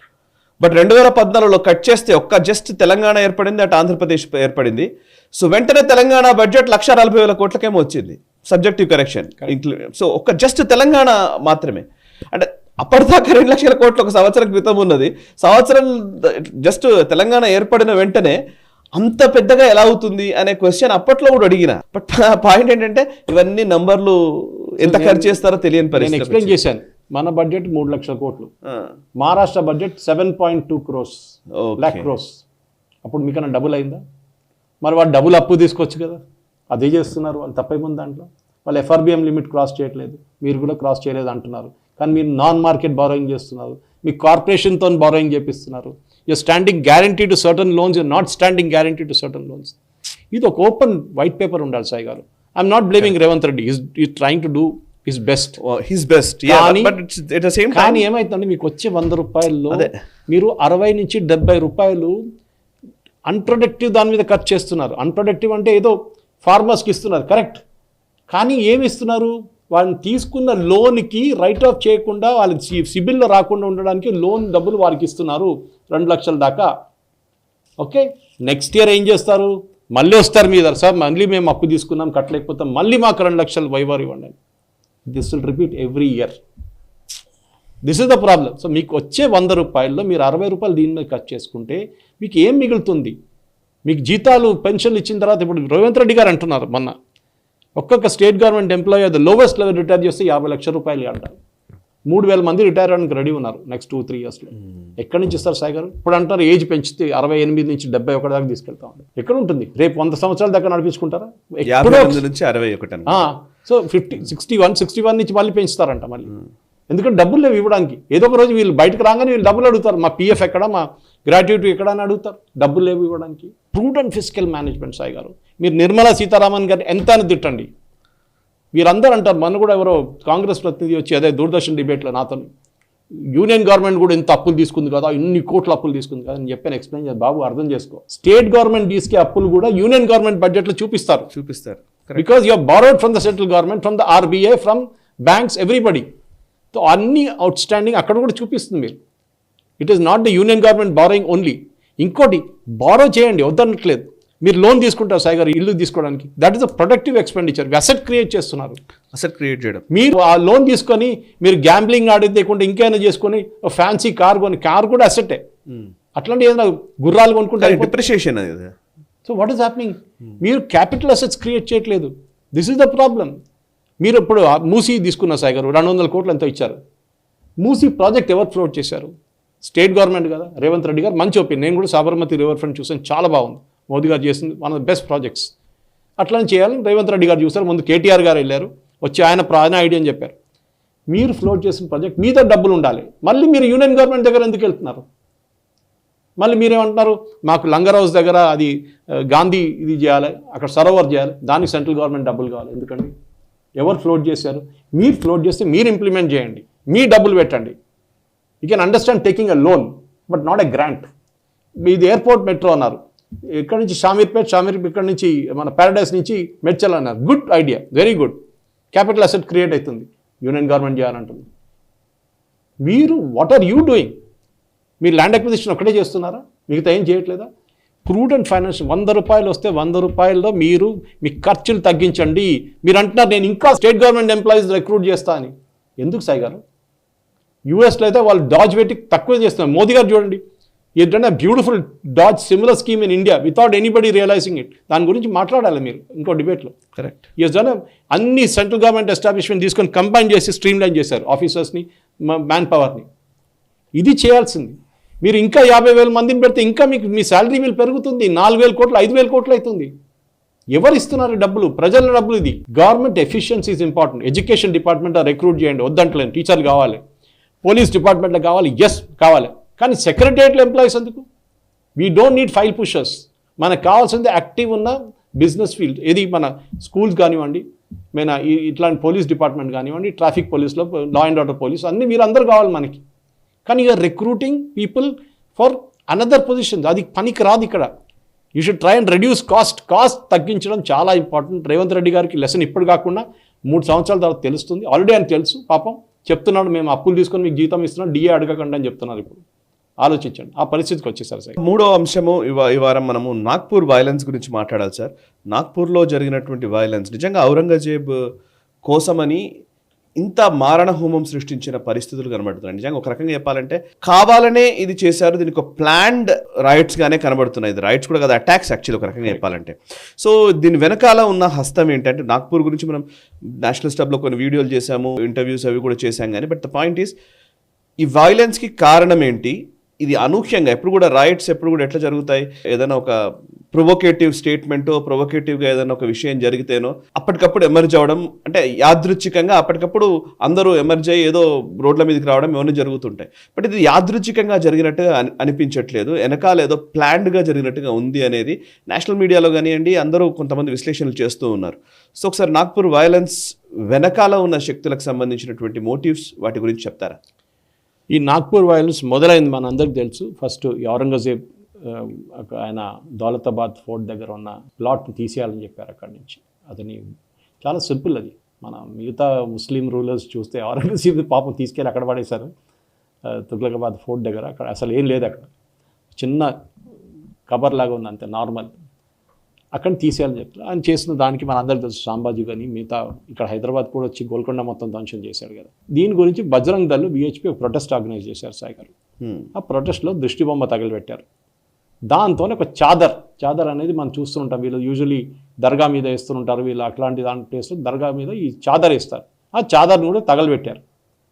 పుకార్ ఏమిటి అయిపోయిందంటే, వీళ్ళు రిలీజియస్ బుక్ని తగలబెట్టారు, మా రిలీజియస్ ఖురాన్ తగలబెట్టారని చెప్పి గొడవ మొదలైంది. దీంట్లో మెయిన్ కల్ప్రిట్ ఫహీం ఖాన్ అని చెప్పి ఒకరు ఉన్నారు, బుర్కా అమ్ముతాడు అని.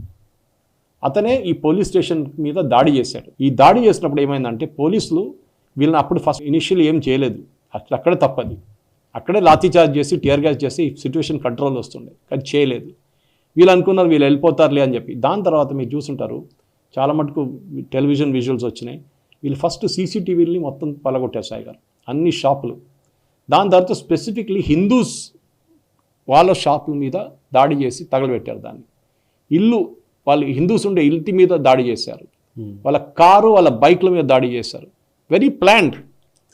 అది ఎవరో BJP ఎవరో స్పోక్స్ పర్సన్ మన అడిగారు, నాకు ఒక లారీ రాళ్ళు కావాలంటే నేను 2 రోజులు తిరిగితే కూడా నాకు దొరకదు, వీళ్ళకి రాళ్ళు ఎక్కడి నుంచి వస్తున్నాయి ఇమీడియట్గా అని చెప్పేసి. Very good question. ఢిల్లీ రైట్స్లో మీకు గుర్తుంటుంది, 2nd ఫ్లోర్లో రాళ్ళు పెట్టుకున్నాడు కార్పొరేటర్.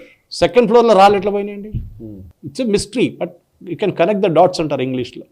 సో ఈ దాంట్లో కూడా చాలా మటుకు ఈ ఫహీం ఖాన్ అరెస్ట్ చేసిన తర్వాత వీళ్ళేమనుకున్నారు, పోలీస్కి ఏం తెలియలే అనుకున్నారు. పోలీస్ ఏం చేస్తారు, ఒక వాట్సాప్ గ్రూప్స్ చూసుకున్నారు అన్ని. ఎందుకంటే ఇప్పుడు మీరు డిలీట్ చేస్తే కూడా మీ వాట్సాప్ చాట్ తీయొచ్చు, అదే టెక్నాలజీ ఉంది పోలీస్ దగ్గర ఆల్రెడీ. వాళ్ళు ఏం చేశారు, మొత్తం ఈ చాట్స్ మొత్తం తీశారు వీళ్ళది. ఈ గ్రూప్స్లో క్లియర్గా చెప్పారు, మీరు ఇక్కడికి వెళ్ళండి, మీరు ఇక్కడ రండి, మీరు అందరూ ఇక్కడ గ్యాదర్ కావాలని చెప్పి వీళ్ళు చేసిన దానికంటే. ఇతని ఈ దిస్ ఫహీం ఖాన్ దీనికన్నా ముందు నితిన్ గడ్కరీ వ్యతిరేకంగా 2024 ఎలక్షన్లో పోటీ చేశారు. 1000 ఓట్లు వచ్చినాయి. ఈ area is suppose to be Muslim dominated area. మన RSS హెడ్ క్వార్టర్ నుంచి 4 కిలోమీటర్ల దూరం అంతా ఉంది అంతే ఇది. సో ఈ ఖాన్ దీంట్లో ఈ వీడియోలో పోలీసుని తిడుతున్నారు, ఆ వీడియో మొత్తం పోలీసుకు దొరికిందన్నమాట. అక్కడి నుంచి ఆయన ఫార్వర్డ్ చేసిన అందరినీ పోలీసు వేసుకున్నారు. 78 మందిని అరెస్ట్ చేశారు. కానీ అరెస్ట్ చేయడం ఒక్కటే కాదు సాయి గారు, డెఫినెట్గా వీళ్ళ దగ్గర నుంచి వీళ్ళు ధ్వంసం చేసిన దానికి డబ్బులు వీళ్ళ దగ్గర నుంచి ఎంచుకోవాలి. ఇన్సూరెన్స్ ఉందో లేదో సెకండ్ క్వశ్చన్. బండి ఇన్సూరెన్స్ ఉంటుంది, వాళ్ళు క్లెయిమ్ చేసుకుంటారు. కానీ 1200 మందిని పోలీసు అంటున్నారు అదుపులో తీసుకుంటాం మేము, దాంట్లో 75 మంది దొరికారు ఆల్రెడీ, మిగతా వాళ్ళందరూ ఫరారైపోయారు, వాళ్ళు పట్టుకుంటాం. ఇన్ఫ్యాక్ట్ మన ముఖ్యమంత్రి గారు మంచి స్టేట్మెంట్ ఇచ్చారు ఫడ్నవీస్ గారు, మిమ్మల్ని I snatch you from the grave, అంటే మీరు మిమ్మల్ని ఎక్కడ తీసుకెళ్ళా కానీ లోపల వెళ్ళి మీరు దాచుకున్నా కానీ మిమ్మల్ని పట్టుకొస్తాం బయటకి అని చెప్పేసి. ఐ హోప్ ఈ ఫాలోస్ అప్, ఎందుకంటే ఇదొక టూల్ కిట్ సాయి గారు. మీకు గుర్తుంటుంది, దానికన్నా 3 రోజుల ముందు ఢిల్లీలో జంతర్ మంతర్ దగ్గర ఒక డెమాన్స్ట్రేషన్ జరిగింది వక్ఫ్ బిల్ ఎదురుగా. అక్కడ ఏం చెప్పారు మీకు గుర్తుందా? టీవీలో వచ్చింది అది, మేము భారతదేశంలో తగలబెడతాము, వీ విల్ బర్న్ ఇండియా ఈ ద వక్ఫ్ ల్యాండ్ బోర్డ్. ఇదంతా కనెక్షన్ అక్కడితో ఉంది. ఇప్పుడు నాకు తెలిసి అనిపిస్తుంది ఏంటంటే, ఇప్పుడున్న ప్రభుత్వాన్ని దించాలి అని అంటే ఒక పెద్ద వైలెన్స్ ఏదో జరిగి లా అండ్ ఆర్డర్ ఇష్యూస్ వచ్చి దేశవ్యాప్తంగా ఏదైనా అల్లర్లు జరిగితే తద్వారా ఆ సింపతిని బేస్ చేసుకుని ఒకవేళ దానికి అగేన్స్ట్గా ప్రభుత్వం కనుక యాక్ట్ చేసింది అనుకోండి, క్యాండిల్ లైట్ ర్యాలీలు అవి ఇవి చేసి ఒక పెద్ద మాహోల్ బిల్డ్ చేయాలనే ఒక ఆలోచన నడుస్తుంది అనేది షాహీన్ బాగ్ అప్పుడు కూడా అదే జరిగింది, ఇప్పుడు అదే. ఫహీమ్ ఖాన్ కూడా మైనారిటీస్ డెమోక్రటిక్ పార్టీ అనే party member, college drop out actually. దాని తర్వాత సున్నీ యూత్ ఫోర్స్ అని చెప్పి ఛత్తీస్గఢ్లో మధ్యప్రదేశ్లో 2019 నుంచి యాక్టివ్ ఉన్నారు. సో ఈజ్ నాట్ ఏ చోటా మోటా ప్లేయర్, కొంచెం మంచి పెద్ద ప్లేయరే అనమాట. ఇదంతా ప్లాన్ చేసుకున్న తర్వాత వీళ్ళు చేసిన దానికి, దాని తర్వాత మధ్యప్రదేశ్లో మన గొడవ జరిగింది 2 రోజుల ముందు, సేమ్ థింగ్, ఎవరో పోస్ట్ చేశారని చెప్పి ప్రొటెస్ట్ చేసి. సాయి గారు, మన దేవుళ్ళు ఇదే ఎంఎఫ్ హుస్సేన్ నగ్నంగా ఉన్న సరస్వతి మాతని పెయింట్ చేసినప్పుడు వీళ్ళందరూ చప్పట్లు కొట్టారు, ఈ సెక్యులర్స్ అందరు కలిసి ఫ్రీడమ్ ఆఫ్ ఎక్స్ప్రెషన్ అని చెప్పారు. అందరికి ఉండాలండి ఫ్రీడమ్ ఆఫ్ ఎక్స్ప్రెషన్. ఒక్కడేదో ట్వీట్ చేస్తే మీరు రోడ్డు మీదకి వచ్చేస్తారు అందరూ. మా దేవత మీద చేసిన దానికి ఎవరు రెస్పాన్సిబుల్ అండి? ఆమీర్ ఖాన్ టాయిలెట్లో తిప్పారు భగవాన్ శివ్ ఒక క్యారికేచర్ని, అప్పుడు ఎవరండి రెస్పాన్సిబుల్ దానికి? మనం అందరు కలిసి నవ్వాం దాన్ని చూసి, ఓహో చాలా బాగుంది అన్నాం. కానీ దాని ఇంపాక్ట్ మనం అర్థం చేసుకుంటలేదు. Because we're a very tolerant religion, Hindu religion. అది మనం ఇప్పుడు కాదు, చాలా సంవత్సరాల నుంచి. దానికోసం మన మీద గుర్రాలతో ఏనుగులతో మన మీద ఎక్కారు వీళ్ళందరూ కలిసి. చూస్తున్నాం మనం ఎన్ని, ఒక్కొక్క గుడి పలకొట్టారు, ఎన్ని గుళ్ళు పలకొట్టారు. సీతారాం గోయల్ బుక్ చూడండి ఒకసారి, చదవండి. Huge. This is what it's main thing Sai గారు. ఇది ఒక ప్లాన్డ్ వన్, ఏదో ఇది అట్లా ఆఫ్ ద కప్ జరిగింది కాదు. ఇది ముందే ప్లాన్ చేసుకొని గిటికలు అన్నీ పెట్టుకున్నారు రెడీగా. ఈ కావాలని జరిగినప్పుడు వీళ్ళకి తెలుసు, విహెచ్పి వాళ్ళు ప్రొసెషన్ తీస్తారు, విహెచ్పి వాళ్ళు ఏదో తగలబెడతారు, అప్పుడు మనం గొడవ చేయాలని చెప్పేసి. ఇది I think every government, Madhya Pradesh government చాలా బాగా యాడ్ చేశారు మొన్న. అట్లనే immediate strict action, even if it requires police firing, doesn't matter. నేను ఇప్పుడు దాకా పోలీస్ ఫైరింగ్ విని చాలా రోజులు అయింది. ఇప్పుడు మణిపూర్లో వింటున్నాం కానీ మిగతా ఎక్కడ వినట్లేదు. So it is time has come, union government కానీ స్టేట్ గవర్నమెంట్కి ఫ్రీ హ్యాండ్ ఇచ్చి ఒక ఎగ్జాంపుల్గా తయారు చేయాలి. వీళ్ళు ఇల్లు, మనం యోగి ఆదిత్యనాథ్ గారు ఇట్లా చేస్తారు, బుల్డోజర్ తెచ్చి కొట్టేసేయండి. సుప్రీంకోర్టు కానీ ఎవరైనా పని చూసుకోమని చెప్పండి సుప్రీంకోర్టు దగ్గర. ఎందుకంటే this is what they are doing to our people.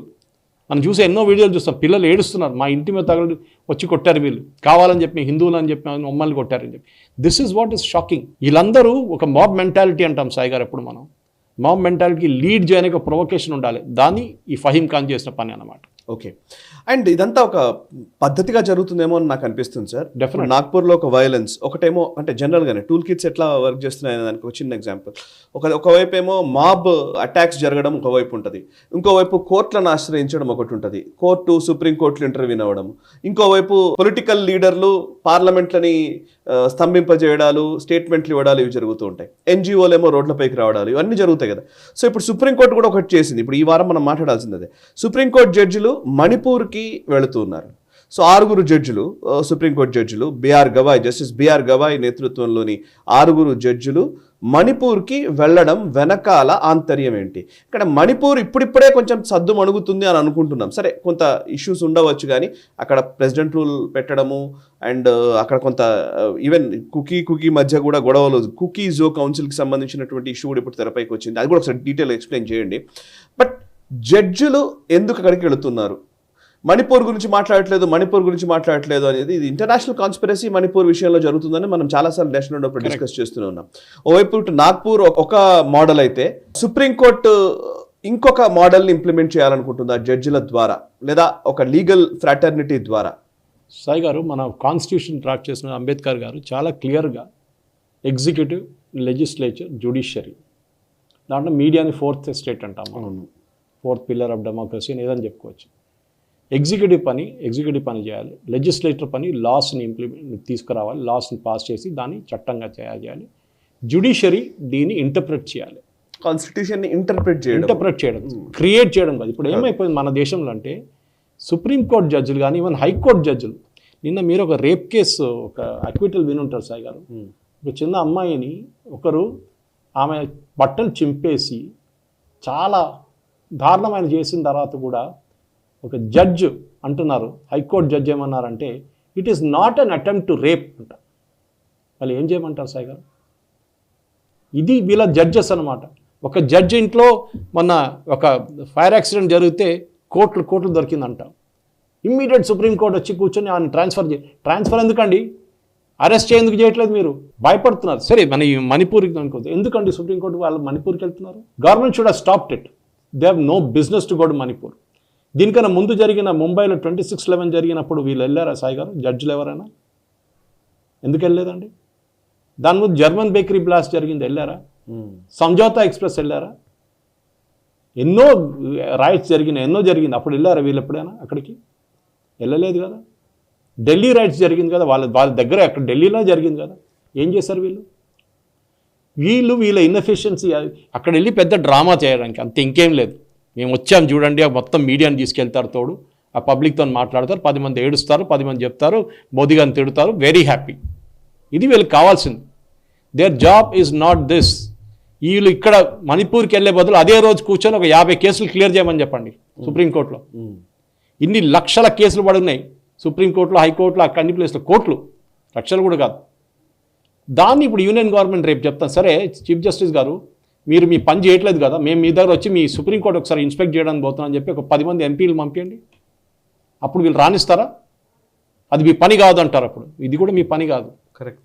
Your job is not, I can understand. మీరు ఒక 2 రిటైర్డ్ జడ్జెస్ని పంపించి ఒక ఫ్యాక్ట్ ఫైండింగ్ మిషన్ పెడితే ఇంకో మాట. ఇది you are wasting the money of the court. మీరు మీ పాకెట్ నుంచి డబ్బులు పెట్టుకొని వెళ్ళండి supreme court judges, not with your official government of India money. మిమ్మల్ని ఎవరు ఆథరైజ్ చేశారు? సెల్ఫ్ ఆథరైజేషనా? మీరు అక్కడ వెళ్ళి ఏం చేస్తారు? మీకు తెలియనిది ఏముంది అక్కడ? మీకు తెలియదా? 2 రిటైర్డ్ జడ్జెస్ పెడితే వాళ్ళు చెప్తారు మీకు ఏం జరుగుతుంది అక్కడ అని. ఇప్పుడు చూస్తే ఇప్పుడు మీరు చెప్పినట్టు సిచ్యువేషన్ కొంచెం స్టెబిలైజ్ అయ్యి వస్తున్నప్పుడు వీళ్ళు వెళ్ళి మళ్ళీ దాంట్లో మంటలు ఇంకా కొంచెం డీజిల్ పోస్తున్నారు. అదే చేస్తారు. ఇప్పుడు చూస్తున్నాం చూరచంద్రాపూర్లో మొన్న జరిగింది. ఈ జోమో హమార్ అయితే 2 కుకీలే. ముందైతే ఈ మీటీస్ మీద దాడి చేస్తుండే, ఇప్పుడు కుకీసే కొట్టుకుంటున్నారు. ట్రైబల్స్ వాళ్ళు, ట్రైబల్ గ్రూప్స్, వీళ్ళిద్దరికి పడదు. ఇక్కడ ఒకటే కాదు, ఈ ట్రైబల్ గ్రూప్స్ చాలా మటుకు ఈ ప్రాబ్లమ్స్ ఉంటాయి కుకీస్తో. ఈ కుకీలకి మిగతా ట్రైబల్ గ్రూప్స్కి పడట్లేదు. ఎందుకంటే కుకీస్ ఏమో మేమే అందరికైనా పెద్ద అని కూర్చున్నారు, మా మాట వినండి అని చెప్పి. మిగతా ట్రైబల్ గ్రూప్స్ ఏమంటున్నారు, నువ్వు ఎక్కడి నుంచి వచ్చావు, మయన్మార్ నుంచి వచ్చాను, నీకు ఎక్కడేం పని అని చెప్పి వాళ్ళు రిటర్న్ కొడుతున్నారు. దీన్ని నడిమిట్లో చూస్తున్నాం. ఒక హాస్పిటల్ మీద దాడి చేశారు సాయి గారు నిన్న. ఓకే, ఒక హాస్పిటల్ మీద Churachandpur same place medical college district hospital మీద దాడి చేశారు. దాడి చేసి పేషెంట్స్ని అందరినీ అక్కడ తలగొట్టారు. అక్కడి నుంచి వాళ్ళు పేషెంట్ ఈవెన్ స్టాఫ్ పారిపోయారంట. సర్జరీలన్నీ పోస్ట్పోన్ చేయాల్సి వచ్చింది. This is a conspiracy against the country. దీనికి సుప్రీంకోర్టు జడ్జిలు వచ్చి ఏం చేస్తారు నాకు తెలియాలి. వాళ్ళు వెళ్ళి ఏమైనా సొల్యూషన్ తీసుకొస్తారా? మళ్ళీ ఇదే చెప్తారా? రాహుల్ గాంధీ డైలాగ్, మోదీ గారు రాలేదు, మోదీ గారు రాలేదు, మోదీ గారు రాలేదు. చూడండి సుప్రీంకోర్టు జడ్జెస్ వచ్చారు కానీ మోదీ గారు రాలేదు. This is what they want achieve Sai గారు, ఇంకేం లేదు. First of all supreme court judges are answerable as to వాళ్ళ పెండింగ్ ఇన్న కేసులు ఎందుకు ఉన్నాయని వాళ్ళు ఆన్సర్ చేయమని చెప్పండి ముందు. They have to first answer that. వాళ్ళకి జీతం ఇస్తున్నది కేసులు చూడడానికి, తిరగడానికి కాదు, ఏదో హాలిడేలు తీసుకోవడానికి కాదు. హోలీ వెకేషన్ అంటారు, సమ్మర్ వెకేషన్ అంటారు, వింటర్ వెకేషన్ అంటారు, దీవాళీ వెకేషన్ అంటారు. పిల్లలు కూడా, స్కూల్ పిల్లలు కూడా ఇంత వెకేషన్ రాదు సాయి గారు, అంత వెకేషన్ తీసుకుంటారు వీళ్ళు. ఏమో కోట్లు కేసు పడుతున్నారు. ఒక కేసు 20 సంవత్సరాలు 30 సంవత్సరాల తర్వాత తీర్పిస్తున్నారు. Justice delayed is justice denied అంటారు, పెద్ద స్పీచ్ ఇస్తారు. కానీ these are the first people are denying justice. మీరు అదే రోజు మీరు మణిపూర్కి వెళ్ళిన ఈ జడ్జిలు 6 మంది 10 మంది ఎంతమంది వెళ్తున్నారు కానీ వాళ్ళు అక్కడ ఆ రోజు కూర్చొని సుప్రీంకోర్టులో రాత్రి దాకా మేము పనిచేస్తాం, ఇన్ని కేసులు క్లియర్ చేస్తామంటే I would appreciated it. Said yes, that is what it should do. మీరు మీ పని పక్కన పెట్టి, okay it may be holiday, కానీ ఆ హాలిడే రోజు మీరు పని చేయాలండే. కానీ మీరు మణిపూర్కి వెళ్ళి ఎందుకు వెళ్తున్నారో అందరికీ తెలుసు. ఇండియాలో ఎన్నో ప్లేస్లు గొడవలు ఉన్నాయి సాయి గారు, ఇలా అన్ని ప్లేస్కి వెళ్తారా? మహారాష్ట్ర, కర్ణాటక కొట్టుకుంటున్నారు లాంగ్వేజ్ ఇష్యూ మీద. అక్కడేమో తమిళనాడులో డీలిమిటేషన్ అని చెప్పి అది ఇంకో గొడవ నడుస్తుంది. ఎన్నో ప్లేసెస్ దాడి జరుగుతున్నాయి, ఎన్నో ప్లేసెస్ మనుషులు చనిపోతున్నారు. వీళ్ళు వెళ్తున్నారు అక్కడ అన్నిటికీ. Correct. What is their objective? They should clearly tell the union. First of all, did you take the permission from the union government? Can we go there? Security ఇవ్వకూడదు సాయి గారు, నేను చెప్తే ఇవ్వకూడదు సెక్యూరిటీ, చూసుకోమని చెప్పండి. అప్పుడు తెలుస్తుంది వీళ్ళకి how when you walk between terrorist what will happen అనేది. ఇప్పుడు ఏంటి, ఫుల్ ప్రొటెక్షన్తో వెళ్తారు, అక్కడ వెళ్ళి మీడియా ముందు మొత్తం స్పీచ్ ఇస్తారు, అందరు బాగుండాలి. నేను ఇప్పుడు రాసిస్తాను కాబట్టి మీకు స్పీచ్ ఏమి ఉండబోతుందని. అందరు చూసుకోవాలి, అందరు బాయ్ ఉండాలి, ఇది ఎందుకు గొడవ, strict action should be taken, army వాళ్ళు చెప్తారు. Who are these people to order the army and police? They have no authority to do it. చేయకూడదు. If the do it, this is what I'm trying to say. కానీ this kind of thing has to stop Sai గారు. ఈ interference by judiciary ఇండియాలో చాలా ఎక్కువైపోయింది. This is the only country in the world where judges appoint judges. మిగతా ఎక్కడ లేదు. ఇంత పెద్ద మాట్లాడిన USA, world's oldest democracy, political appointments, politician Barack Obama appoint చేస్తారు జడ్జెస్ని, ఇంక్లూడింగ్ సుప్రీంకోర్టు జడ్జ్. ట్రంప్ వాళ్ళని అపాయింట్ చేస్తారు జడ్జెస్ని. మన దగ్గర ఒక్క జడ్జిని అపాయింట్ చేయమని చెప్పండి మోదీ గారి దగ్గర. అబ్బో బాబో ఏం గొడవ. దానికోసం వాళ్ళే ఒక క్లబ్ తెచ్చుకున్నారు, కొలీజియం అంటారు దాన్ని. వాళ్ళే డిసైడ్ చేసుకుంటారు అన్ని. వీని ప్రమోట్ చేయాలన్నా, వీని డిమోట్ చేయాలన్నా, వీని ట్రాన్స్ఫర్ చేయాలన్నా, వీని హైకోర్టు చీఫ్ జస్టిస్ చేయాలన్నా, వీని సుప్రీంకోర్టులో అప్డేట్ చేయాలన్నా. How can that happen Sai గారు? You cannot be your own judge. Okay, that is the main thing I'm trying to say. Right sir. ఇక ఒకసారి పంజాబ్కి వెళ్దాం. మనం యాక్చువల్లీ ఫార్మర్స్ ప్రొటెస్ట్ గురించి కూడా మనం మాట్లాడాలి. ఫార్మర్స్ ప్రొటెస్ట్ అనేది ఇక అది ఫెయిల్యూర్ మోడల్ లాగానే కనబడుతుంది. ఫెయిల్ అయింది ఇంకా ఆల్మోస్ట్. దాన్ని ఇప్పుడు అది ఎట్లా దాన్ని ఆపేయాలి అనే ఒక చర్చ నడుస్తున్న టైంలో ఎవరు పట్టించుకునే వాళ్ళు లేరు. లాస్ట్ 1-2 years నుంచి అయితే దాన్ని ఎవరు పట్టించుకునే వాళ్ళు లేరు. రైట్. సో దానివల్ల ఎలక్షన్ పరంగా కూడా పెద్దగా బెనిఫిట్స్ ఉన్నట్టుగా కనిపించట్లేదు. ఎవరెవరైతే దాని నుంచి బెనిఫిట్స్ పొందాలనుకున్నారో వాళ్ళకేం బెనిఫిట్స్ రాలేదు, ఇంక్లూడింగ్ కాంగ్రెస్ కావచ్చు, లేకపోతే ఆమ్ ఆద్మీ పార్టీ కావచ్చు. నాకు తెలిసి ఢిల్లీకి వస్తున్న బార్డర్ ఏరియాస్లో ఢిల్లీ గవర్నమెంట్ విపరీతంగా వాళ్ళని ప్రొజెక్ట్ చేసిన సందర్భాలు ఉన్నాయి. వాళ్ళకి అన్ని సౌకర్యాలు కల్పించడము, దాన్ని ఏదో ఒక ఇష్యూగా మలిచే ఒక ప్రయత్నం చేసింది. ఇప్పుడు అదే ఆమ్ ఆద్మీ పార్టీ పంజాబ్లో అదే గవర్నమెంట్ టెంట్లను తీసేసింది విపరీతంగా. అక్కడ కొంచెం మళ్ళీ కొంత వీళ్ళని ఆపే ప్రయత్నం అయితే సీరియస్గానే చేస్తున్నాడు కనబడుతోంది. సో మీరు ఇందులో రాశారు, యాక్చువల్లీ మీరు చెప్పిన దాంట్లో ఎవరైతే మాన్స్టర్ని తయారు చేశారో వాళ్ళే ఆ మాన్స్టర్కి భయపడుతున్నారు అన్నది. ఈవెన్ అప్పటి బింద్రేన్వాలా ఇష్యూ కూడా ఇట్లాంటిది. Same thing. కేజ్రీవాల్ ఏం చేశారు మన అందరికి గుర్తుంది సాయి గారు. ఏసీ నుంచి నీళ్లు ప్రొవైడ్ చేశారు, మెడికల్ ఫెసిలిటీస్ ప్రొవైడ్ చేశారు, అన్నీ చేశారు. వీడియో కూడా నేను రాత్రి నుంచి వైరల్గా తిరుగుతుంది. హమారే అన్నదాత హై, హమ్ ఉన్కే లియే ఇత్నా नहीं कर सकते क्या, మనం ఇంత చేయలేమా వాళ్ళ కోసం అని చెప్పి కేజ్రీవాల్ పాత ఒక వీడియో నడుస్తుంది. ఇప్పుడు ఏమైంది సాయి? శంభు బార్డర్ క్లియర్ చేశారా మొత్తం వీళ్ళు? శంభు అంబాలా అది మొత్తం హైవే ఇన్ని రోజులు ఎందుకు చేయలేదు సాయి గారు? ఇప్పుడు మనకి అందరికి తెలుసు, రెడ్ ఫోర్ట్కి వెళ్ళి మన ట్రైకలర్ని కింద దింపి ఖాళిస్తానీ ఫ్లాగ్ పెట్టిన వీళ్ళు. అప్పుడు అందరూ చప్పట్లు కొట్టారు, ఈ సో కాల్డ్ సెక్యులర్ బ్రిగేడ్. ఇప్పుడు ఏమైంది? ఇప్పుడు ఏం మారిపోయింది సాయి గారు చెప్పండి? ఏమైందంటే ఇప్పుడు ఈసారి they started asking for minimum support price from state government. వీళ్ళు ప్రామిస్ చేశారు, మేము సెంట్రల్ గవర్నమెంట్ ఇవ్వకపోతే మేము ఇచ్చేస్తాం మీకు మినిమం సపోర్ట్ ప్రైస్ అని. అది ఎప్పుడో ఏ మూడ్లు చెప్పాడో తెలియదు, కానీ ఇప్పుడు సడన్గా ఏమైంది సాయి గారు? ఇప్పుడు నా everything is gone out. Suddenly మొత్తం బుల్డోజర్ తీసుకొచ్చి వీళ్ళందరూ అంటారు కదా, ఇప్పుడు యోగి ఆదిత్యనాథ్ తిడతారు వీళ్ళందరూ, బుల్డోజర్ బాబా అని. ఇప్పుడు ఏం చేశారు? శంభు కానీ ఖనౌరీలో ఈ ఫార్మర్స్ డెమాన్స్ట్రేషన్ మళ్ళీ మొదలుపెట్టినప్పుడు మొత్తం క్లీన్ చేసి పడేశారు. ఎక్కడ మోగా, తరణ్, ముక్తార్, ఫరీద్కోట్ అన్ని ప్లేసెస్లో వీళ్ళు బుల్డోజర్ తెచ్చి ఫ్యాన్లు ఇప్పేసి షెడ్లు కొట్టేసి మొత్తం ఖతం చేసి పడేశారు. అందరిని అరెస్ట్ చేసి తీసుకెళ్ళి పడేశారు. ఎందుకు చేస్తున్నారు ఇప్పుడు? ఆ రోజు మోదీ గారు ఫామ్ లాస్ తీసుకొచ్చినప్పుడు మీరే కదా ఆయన దాన్ని వ్యతిరేకించిన మనుషులు. ఇప్పుడు మీకు ఎట్లా వచ్చింది బుద్ధి వచ్చింది? ఇదే అడగాలి. ఎందుకంటే మీరు ఆమ్ ఆద్మీ పార్టీ అనగానే మేము ప్రజల కోసం, మేము ఫార్మర్స్ కోసం అది ఇదని చెప్పి మొత్తం స్పాన్సర్షిప్ చేయించింది కేజ్రీవాల్. వీళ్ళే చేయించారు, డబ్బులు కాంగ్రెస్ వాళ్ళు పెట్టారు. కానీ 2-3 థింగ్స్ మారిపోయింది సాయి గారు. ఒకటి US ఎలక్షన్, మనందరికి తెలుసు. జార్జ్ సోరోస్ ఫండింగ్ అంతా ఆగిపోయింది, సడన్గా USAID ఫండింగ్ ఆగిపోయింది. ఓకే, సడన్గా వీళ్ళకి తెలిసిపోయింది ఇప్పటి నుంచి ఏదైనా చేస్తే US గవర్నమెంట్ హెల్ప్ చేయరు వీళ్ళని. ముందు దాదాపు మొత్తం హెల్ప్ ఉండే వీళ్ళది. మీరు అందరికి గుర్తుంది, ఈవెన్ ఎన్వాయిస్ వెళ్ళారు, డిప్లొమాటిక్ ఎన్వాయిస్ వెళ్ళారు అప్పుడు ఫార్మర్స్ ప్రొటెస్ట్ చూడడానికి. మోదీ గారు తీసుకొచ్చి ఇంత మంచి చట్టాన్ని వీళ్ళందరూ కలిసి మొత్తం ముంచేశారు సాయి గారు. అదే నాకు బాధ అనిపిస్తుంది, ఎందుకంటే such a good law it was which allowed farmers to cell directly. ఇప్పుడు కూడా మీరు షామీర్పేటలో మార్కెట్ పెట్టుకుంటే మీకు అమ్మాల్సింది బోన్పల్లి మార్కెట్కి వచ్చి. ఎందుకు సాయి గారు? ఎందుకు అమ్మాలి అక్కడ? వాళ్ళ ఇంటికాడ అమ్ముకోలేరా వాళ్ళు? చేయనియరు. మీరు అమ్మాల్సింది మార్కెట్ యార్డ్లోనే. అక్కడ ఏజెంట్లు, అక్కడ కమిషన్లు, అక్కడ నడుస్తున్న ఎలక్షన్లో కోట్లు ఖర్చు పెడతారు సాయి గారు. మీరు ఒకసారి బౌన్పల్లి మార్కెట్ యార్డ్ వెళ్ళి నిలబడి అక్కడ బయట చూడండి, అక్కడ హోర్డింగ్స్ చూడండి, ఫ్లెక్స్లు చూడండి. ఇంత మీరు అనుకుంటారు ఇంత పాపం వీళ్ళ కోసం, ఫార్మర్స్ కోసం ఇంతమంది కొట్లాడుతున్నారని. So mafia, agriculture product market committee mafia Sai గారు. అది ఇక్కడ కాదు, అన్ని ఆల్ ఓవర్ ద కంట్రీ. దాన్ని కిందకి దింపడానికి మోదీ గారు ట్రై చేస్తే మోదీ గారిని పాపం ఆ పరిస్థితికి తీసుకొచ్చు, రోడ్ మీద తీసుకొచ్చారు. లిటరల్లీ వీళ్ళు విత్డ్రా చేయించారు. మోదీ గారు చేస్తే అన్నిటికంటే పెద్ద తప్పు. Even now I'm telling you, I'm lot of sympathy for Modi, but in this factor A sympathy లేదు. ఈ should have stood his ground and said I will not withdraw this bill. మీరు ఏమైనా చేసుకోండి. ఇప్పుడు చూడండి, భగవంత్ సింగ్ మాన్కి ఇంత దమ్ ఎక్కడి నుంచి వచ్చింది సాయి గారు? సడన్గా ఎట్లా చేశాడు ఇదంతా పని అంతా? దీనికి ముందేమన్నారు వాళ్ళు? BMW కేజ్రీవాల్ అంటున్నారు వీళ్ళందరూ పేదోళ్ళు, బిఎండబ్ల్యూలు వస్తున్నారు, BMW పెద్ద పెద్ద ట్రాక్టర్లు వస్తున్నారు. ట్రాక్టర్లను వాడు మాడిఫికేషన్ చేసుకుంటే ఏసీ పెట్టుకున్నారు, 30 లక్షలు 40 లక్షల ఖర్చు ఒక ట్రాక్టర్ ని మాడిఫికేషన్ చేసి ఏసీలు అసలు అయ్యో అయ్యో అయ్యో. సాయి గారు ఇది ఎప్పుడో ఆపాలండి నాన్సెన్స్. ఎక్కడ వెళ్ళాడు Tikait? I can't see Tikait now. వీళ్ళందరూ propped up by Congress, Aam Aadmi party, Samajwadi party, వీళ్ళందరూ కలిసి చేసిన ప్రాబ్లం ఎక్కడ వచ్చిందని మూమెంట్ హర్యానా ఎలక్షన్ రాగానే, హర్యానా ఎలక్షన్లో ఓడిపోతే అప్పుడు కాంగ్రెస్ తెలిసిపోయింది ఈ డ్రామా అంతా నడవదని. దాని తర్వాత ఢిల్లీ ఓడిపోయారు, అప్పుడు కూడా తెలిసిపోయింది వీళ్ళకి అని ఇంకా నడవదు ఇక్కడి నుంచి. ఈ ఫార్మర్లు గీవర్లు అంతా పేరు కోసం పెట్టుకున్నారు వీళ్ళు, ఇది వీళ్ళు తీసి పక్కన పడేయాల్సిందని.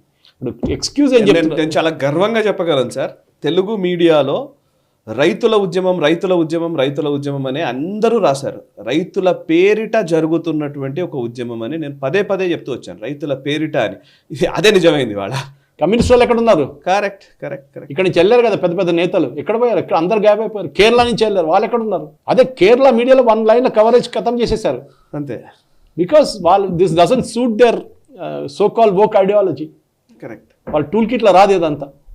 చేసిన చాలా మంచి పని భగవంత్ సింగ్ మాన్, నేను సెల్యూట్ కొడుతున్నాను. ఆయన ఏ ప్రెషర్లో చేశాడో మనకు తెలియదు, కానీ this is what should have been done before by Modi ji. తీసి పక్కన పడేయాలండి వీళ్ళందరినీ. ఇప్పుడు వీళ్ళు చేసినప్పుడు ఎవరు గొడవ లేదు, పోలీస్ ఫైరింగ్ లేదు, ఏం లేదు. ఆలోచించండి. అంటే the entire thing was a drama. వీళ్ళే స్పాన్సర్ చేశారు, వీళ్ళే తీపిచ్చారు, అంతే సాయి. సరే, ఇక మరొక అంశం ఉంది. ఆధార్ని ఓటర్ ఐడిని మర్జ్ చేయాలి అనేది మొదటి నుంచి జరుగుతున్నటువంటి ఒక డిమాండ్. ఎట్టకేలకు దాన్ని మూవ్ చేస్తోంది ఎలక్షన్ కమిషన్. అంతేకాదు ఈ బర్త్స్ అండ్ డెత్స్ కి సంబంధించినటువంటి రిజిస్ట్రేషన్ విషయంలో కూడా ఒక కీలక మార్పులు జరగబోతున్నాయి తెలుసు. ఇప్పుడు యాక్చువల్లీ ఎవరు చనిపోయారు, జనన మరణాల నమోదు అనేది ప్రతి ఊర్లలో ప్రతి దగ్గర జరుగుతుంటుంది, ఒక ప్రత్యేక విభాగమే నడుస్తూ ఉంటుంది. సో మరణించిన తర్వాత కూడా ఓటర్ ఐడీలు కంటిన్యూ అయిన సందర్భాలు ఉన్నాయి. సో ఈ దెబ్బకి, అంటే ఇప్పుడు ఈ రిఫార్మ్స్ లో భాగంగా నిజానికి దొంగ ఓట్లని తీసివేయడము ఇది జరగబోతుందా? అండ్ దీన్ని ఆధార్ని ఓటర్ ఐడిని లింక్ చేసే విషయంలో ప్రతిపక్షాలు లేదా కొన్ని పార్టీలు దీని అభ్యంతరం కూడా చెప్తున్నాయి కదా, వీటిపైన మీ విశ్లేషణ ఏంటి? పునర్జన్మలో బిలీవ్ చేస్తారా సాయి గారు? పునర్జన్మని మనం బిలీవ్ చేస్తాం. ఎలక్షన్ బూత్ లో జరుగుతుంది అది. అదే 10 సంవత్సరాల ముందు చనిపోయిన మనిషి వచ్చి మళ్ళీ ఓటేస్తాడు. ఓకే, ఆత్మీయస్తుంది. ఇది ఫస్ట్ ఆఫ్ ఆల్ ఎప్పుడో చేయాల్సి ఉండే ఆధార్ లింకేజ్, బయోమెట్రిక్. నాకు ఇప్పుడు కూడా గుర్తుంది, జియో కనెక్షన్ ఫస్ట్ టైం వచ్చినప్పుడు మన దగ్గర బయోమెట్రిక్ తీసుకున్నారు. అవును, వితిన్ 10 సెకండ్లో మనం ఎవరు అని మనిషి అని తెలిసిపోయింది వాళ్ళకి. ఏ హ్యూమన్ బీయింగ్కి ఇంకో హ్యూమన్ బీయింగ్ థంబ్ ప్రింట్ చాలా 1 in a million మ్యాచ్ అవుతుంది. ఇది ముందే జరగాలండి. సాయి గారు ఇప్పుడు చూడండి, దీన్ని కాంగ్రెస్ వాళ్ళు ఇప్పుడు సపోర్ట్ చేస్తున్నారు. మేము సపోర్ట్ చేస్తున్నాం అంటున్నారు. చూడండి, ఒక వారం 2 వారాల తర్వాత ఇదే కాంగ్రెస్ వ్యతిరేకిస్తారు. ఆల్రెడీ స్టార్ట్ అయింది. Privacy concerns. ఏం ప్రైవసీ సాయి గారు? మీ ఆధార్ కార్డు మీ 10 ప్లేస్లు ఇచ్చి ఉంటారు ఇప్పుడు దాకా. ఒక హోమ్ లోన్కి, పర్సనల్ లోన్కి, కార్ లోన్కి, స్కూటర్ లోన్కి, అన్నిటికీ మీ ఆధార్ కార్డు ఎక్కడ ఉన్నా జెరాక్స్ కాపీ తీసి ఇచ్చి ఉంటారు మీరు. దానికి ఏం ప్రైవసీ ఉంది సాయి గారు చెప్పండి? మీ biometric is your privacy. Yes, దాన్ని మీరు ఇంప్లిమెంట్ చేయండి సాయి గారు చెప్తాను. ఫస్ట్ అబ్జెక్ట్ చేయబోతున్నది కాంగ్రెస్ వాళ్ళే. ఎవరు ఎంఐఎం, ఓవైసీ ఆల్రెడీ ముందే అబ్జెక్ట్ చేశారు. ఎందుకంటే బుర్కాలు వేసి వచ్చి ఓటు వేసిన వాళ్ళకి అప్పుడు బయోమెట్రిక్ పెట్టమని చెప్పండి. అక్కడ గేమ్ మారిపోతుంది. మీ ఓటింగ్ పర్సంటేజ్ లాస్ట్ టైం 40% ఎందుకు పడిపోయిందండి ఓల్డ్ సిటీలో? ఇది స్ట్రిక్ట్. ఎవరో రూమర్ ఫైలాయించారు, వీళ్ళు చెక్ చేస్తున్నారు ఆధార్ అని చెప్పేసి. 40% పడిపోయింది ఓటింగ్ ఓల్డ్ సిటీలో. 70-80% దాకా పోతుండే. ఇప్పుడు ఇది వస్తే చూడండి 30%, 20% పడిపోతుంది. ఇంకోటి మీరు చెప్పినట్లు బర్త్ అండ్ డెత్స్. సాయి గారు, రిజిస్టర్ జనరల్ ఆఫ్ ఇండియా ఒక డేటా మెయింటైన్ చేస్తారు. స్టేట్ గవర్నమెంట్ ఇప్పుడు మన జిహెచ్ఎంసీ నుంచి డ్రా చేసిన డేటా సెంట్రల్ గవర్నమెంట్కి వెళ్తుంది. ఇప్పుడు ఈ వాహన్ లాగానే అన్ని వెహికల్స్ అని సెంట్రల్ గవర్నమెంట్లో రిజిస్ట్రేషన్ చూసుకుంటారు. అట్లనే బర్త్ అండ్ డెత్ సర్టిఫికేట్. ఇప్పుడు గవర్నమెంట్ ఆఫ్ ఇండియా ఏం చెప్తున్నా అంటే దీన్ని యాక్సెస్ చేసుకోండి డేటాబేస్ని. ఎలక్షన్ కమిషన్ ఏం చేస్తారంటే చనిపోయిన వాళ్ళందరినీ తీసేస్తారు. మీరు చూడండి సాయి గారు, మినిమం 10% ఓటర్ బేస్ నుంచి వెళ్ళిపోతుంది. మీరు ఎప్పుడు అంటారు 60% మంది ఓటేశారు, 70% వేశారు. ఎందుకంటే 5 నుంచి 7 నుంచి 8% దాకా చనిపోయి ఉన్నారు. వాళ్ళ పేర్లు ఇంకోన్నాయి. ఎవరు తీయాలి సాయి గారు? వాళ్ళ ఫ్యామిలీ మెంబర్స్ రాసియాలి. ఎంతమంది రాసిస్తారు సాయి గారు చెప్పండి? ఎవరైనా వెళ్ళి ఎలక్షన్ కమిషన్ ఆఫీస్కి వెళ్ళి వాళ్ళకి ఒక రిక్వెస్ట్ ఇచ్చి ఫామ్ ఫిలప్ చేయాలి, చేసి చెప్పాలి. ఆన్లైన్ కూడా చేయొచ్చు అనుకోండి. చేస్తారు ఎవరైనా? Nobody will take the trouble. ఇంకోటి, మీరు తీసేశారు, అప్పుడు మీరు అంటారే బర్త్ వాళ్ళు కూడా ఇంక్లూడ్ చేస్తున్నారు కదా, ఇక్కడ కూడా ఎక్కువ కావాలంటారు. పుట్టిన అబ్బాయి అమ్మాయి 18 సంవత్సరాలు కావాలంటే 18 సంవత్సరాలు పడుతుంది. ఇంకా మినిమం 10 to 15 years పడుతుంది. మరి ఈవెన్ 3 years 4 years ఉన్నా కానీ. అంటే మీ నంబర్ ఆఫ్ ఓటర్స్ తగ్గుతుంది సాయి గారు. డెఫినెట్గా తగ్గుతుంది. కానీ మీరు క్లీన్ డేటా వచ్చేస్తుంది, మీకు ఉన్నది జెన్యున్ డేటాగా ఉండిపోతుంది. దానికి టెక్నాలజీ మన దగ్గర ఉంది, మన దగ్గర ఎంత మంచి ఆధార్ సిస్టమ్ ఉంది. దాన్ని ఎలక్షన్ కమిషన్ ఓటర్ కార్డ్ని రిజిస్టర్ చేసుకొని ఎలక్షన్ కమిషన్ కార్డ్ కూడా ఒక ఆధార్ కార్డ్ లాగా, పాన్ కార్డ్ లాగా మీరు ఇష్యూ చేయడం మొదలు పెట్టండి. Everything should be linked. ఇప్పుడు మన ఇన్కమ్ ట్యాక్స్కి ఆధార్కి లింక్ చేశారు కదా సాయి గారు, ప్యాన్కి లింక్ చేశారు కదా, ఎట్లా లింక్ చేశారు? అది definitely that is the way to catch people. మీరు ముందే 3-4 ప్యాన్లు యూజ్ చేస్తుండే మనుషులు ఒక్కొక్క పేరు మీద. ఇప్పుడు అందరిది ఒకటే దాని మీద వచ్చేస్తుంది, ఒక ఆల్ఫాబెట్ అక్కడిక్కడ మార్చుకున్నారు అంతే. No, everybody is being caught. Panipuri వాళ్ళ నుంచి అందరిని పట్టుకుంటున్నారు ఇప్పుడు ఇన్కమ్ ట్యాక్స్ వాళ్ళు, ఎందుకంటే అన్ని పేమెంట్ డిజిటల్ అవుతున్నాయి. వాడికి ప్యాన్ నెంబర్ ఉంది, ప్యాన్ నుంచి ఆధార్తో లింక్ చేస్తున్నారు, పట్టుకుంటున్నారు. డెఫినెట్గా దిస్ ద గ్రేట్ మూవ్. దీన్ని వచ్చే ఎలక్షన్, ఉత్తరప్రదేశ్ ఎలక్షన్ కన్నా ముందు ఇంప్లిమెంట్ చేయాల్సిందే. బీహార్తో చేయలేము, ఇట్స్ టూ లేట్ నౌ. కానీ బిఫోర్ ఉత్తరప్రదేశ్ ఎలక్షన్ ఇది ఇంప్లిమెంట్ చేస్తే ఉత్తరప్రదేశ్ టెస్ట్ కేస్. బికాజ్ 26 కోట్ల పాపులేషన్ ఉన్న దాంట్లో మినిమం ఒక 22 కోట్లు ఓటింగ్ పాపులేషన్ ఉంటారు. అక్కడ ఇంప్లిమెంట్ చేస్తే మీకు తెలిసిపోతుంది ఎంత సక్సెస్ఫుల్గా ఉంది. అఖిలేష్ యాదవ్ అందరికన్నా ఎక్కువ ఏడుస్తాడు. రాసి పెట్టుకోండి స్టాంప్ పేపర్ మీద సాయి గారు.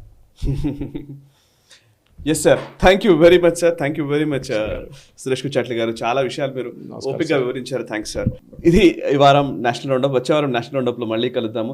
సో సురేష్ కుచాట్ల గారితో మాట్లాడుతుంటే కేరళ నుంచి మొదలు పెడితే పంజాబ్ వరకు ప్రతి అంశానికి సంబంధించి ఒక రియల్ వాకింగ్ ఎన్సైక్లోపీడియా లాగా ఉందని చాలామంది కమెంట్స్ చేస్తూ ఉంటారు. నిజమే అది. సో మరి మాట్లాడుతున్న విషయాలు వింటూ పోవాలనుకుంటే అట్లాగే వింటూ ఉంటాం కాబట్టి కొంత టైం పెట్టుకోవాలి. కాబట్టి 1 అవర్కి మనం క్లోజ్ చేయాల్సి వస్తుంది. కాబట్టి ఈ వారం నేషనల్ రౌండప్ని మేము ఇంతటితో ముగిస్తూ ఉన్నాం. నెక్స్ట్ వీక్ నేషనల్ రౌండప్లో మళ్ళీ మనం కలుద్దాము. అండ్ ఈ వీడియోని లైక్ చేయండి, 10 మందికి షేర్ చేయండి. మీ కమెంట్స్ ద్వారా మీ అభిప్రాయాలు మాతో పంచుకోండి. మనసా వాచా కర్మణ దేశహితం కోసం పరితపించే నేషనలిస్ట్ హబ్ గ్రూప్ ఆఫ్ ఛానల్స్ని సబ్స్క్రైబ్ చేసుకొని జాతీయవాద జర్నలిజాన్ని ప్రోత్సహించండి. Thank you very much. ఈ వీడియో మీకు నచ్చినట్టయితే లైక్ చేయండి, 10 మందికి షేర్ చేయండి. అలాగే కామెంట్ల రూపంలో మీ అభిప్రాయాలను మాతో పంచుకోండి. Nationalist hub group of channels ను సబ్స్క్రైబ్ చేసుకుని తెలుగునాట జాతీయవాద జర్నలిజాన్ని ప్రోత్సహించండి. ఈ వీడియో కింద ఉన్న బెల్ ఐకాన్ పై క్లిక్ చేయడం మర్చిపోవద్దు.